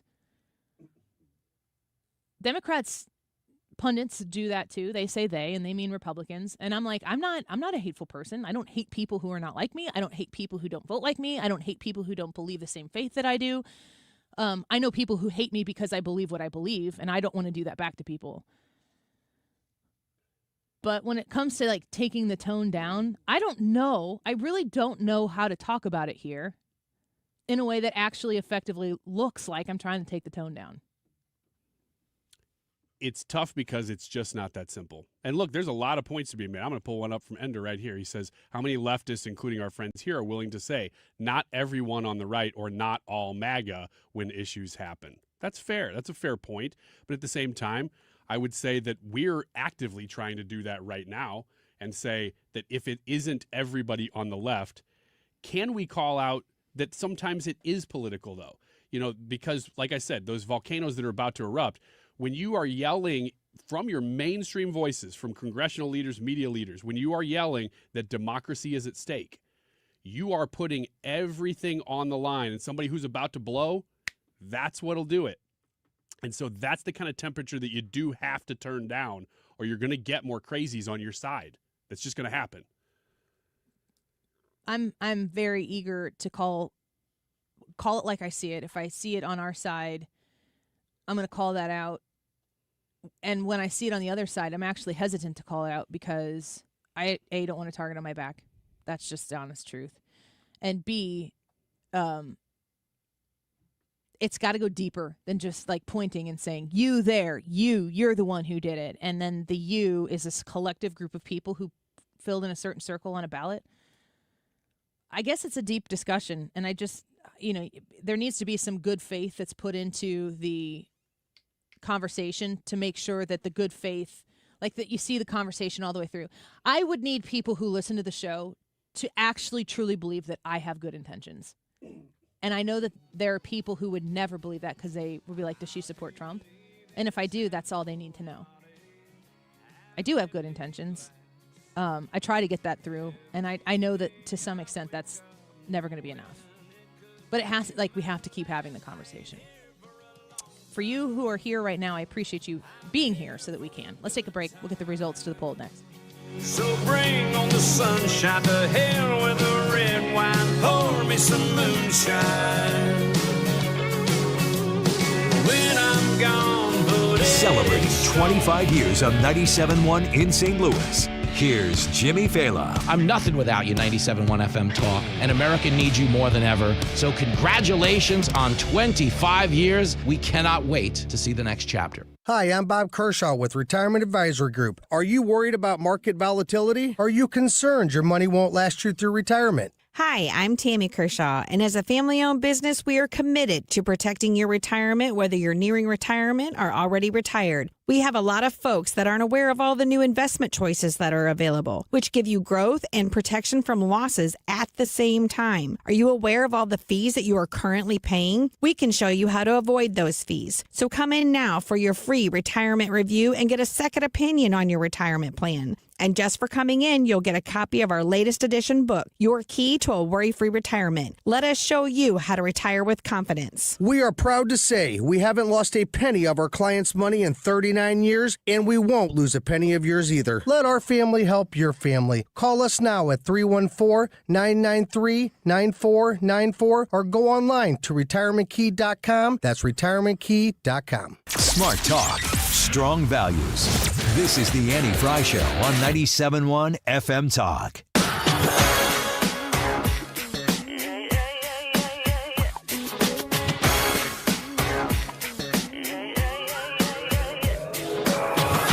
think I did it again.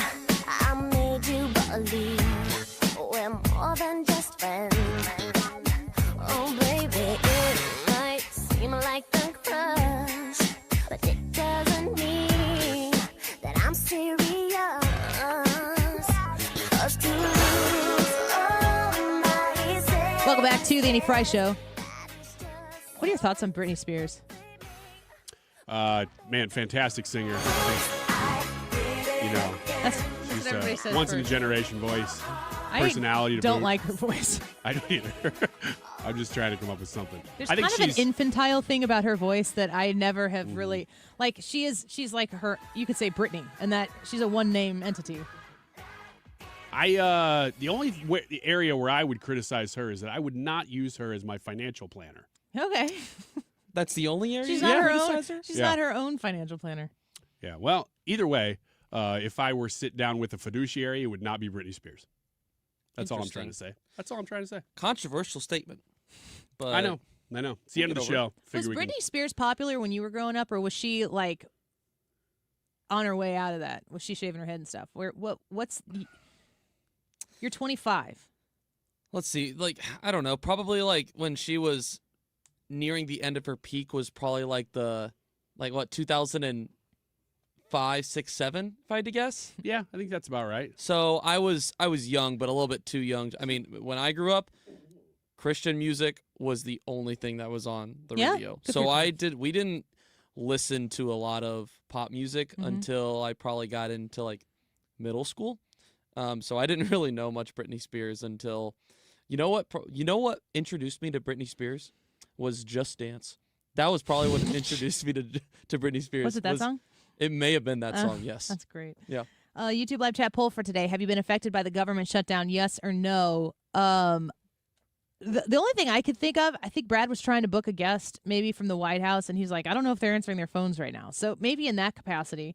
And if that's the case, then maybe you've all been affected who have been listening to the show because we haven't been able to get the White House on. Ooh, Donald wow. Trump's there answering the phone. Okay. Somebody call it. That'd be all right. Yeah. Have you? No, I have not been affected by the government shutdown, although my family, it's kind of a little bit of a joke right now. My cousins, Kristen and Mike, who listen to the show from South Carolina. Hi. They were headed to Washington, D.C. this week for a vacation, and they have had to seriously alter that because a lot of that stuff's not open. That sucks. That's not me, so I'm still a no to this question. What's your prediction on how long this goes? October. It's October. Yeah, I'm going to stand by that. You asked that What question year? last week. This year? You asked me that question last week, and I said I think it'll go the whole month, and I still think that it will, because there's been no movement. Now, about later this week, probably beginning of next, you're going to start hearing, a couple people are talking. Maybe they get a CR done and they get it back open temporarily. I think the 15th is a payday. So I remember hearing people, they gave 2 dates that were important, like fiscal house type of dates that would affect people and be pressure points for the legislators to get stuff done. Yep, that's a big one. The minute the people start missing paychecks, then they start hearing about it. YouTube live chat poll results. Ethan, you want to hit us with what we got for today? I will gladly do so. Today's YouTube live chat poll, 234 votes on it, asking, have you been affected by the government shutdown? 88% saying no, they have not. Only 12% saying yes. So I guess that's a good sign up to this point. Yeah. And for the 12%, I mean, honestly, for me, you know, Ryan, you can say your piece too if you want to, but we do feel for the people who are not talking about this politically. This is a real impact on your life because it is really impacting people who listen to the show. Totally, but forest from the trees, the government is spending way more than it's taking in. And that's still a problem. It needs to be addressed. Yeah, the problem does need to be solved. Mark Reardon will try to solve all the problems. Coming up next here at 3 p.m. on 97.1 FM Talk. St. Louis Conservative, we are so glad you're here. Don't go away. Gonna lose control tonight. What do you want from me? I'm not America's sweetheart. Hey guys, Glover here for my friends at Triton Exteriors. Not sure if you've noticed, but the storms seem to be especially bad this spring. If you had James Hardy Smart Siding, you wouldn't have to worry about it. It's not going to be damaged like in the 314-day storm. So we do roofing, siding, gutters, fences. We're always going to be the middle bid. We're never going to cut corners. We're never going to take advantage of you. Call 314-717-1159 or triton-stl.com. You've got your whole life ahead of you, so choose a Medicare plan you can count on. And that's what you get with a Medicare Advantage plan from United Healthcare. With more than 45 years' experience serving its members, United Healthcare has plans with low monthly premiums that fit your life today and as your needs change tomorrow. The Medicare annual enrollment period ends December 7th, so go to uhc.com/Medicare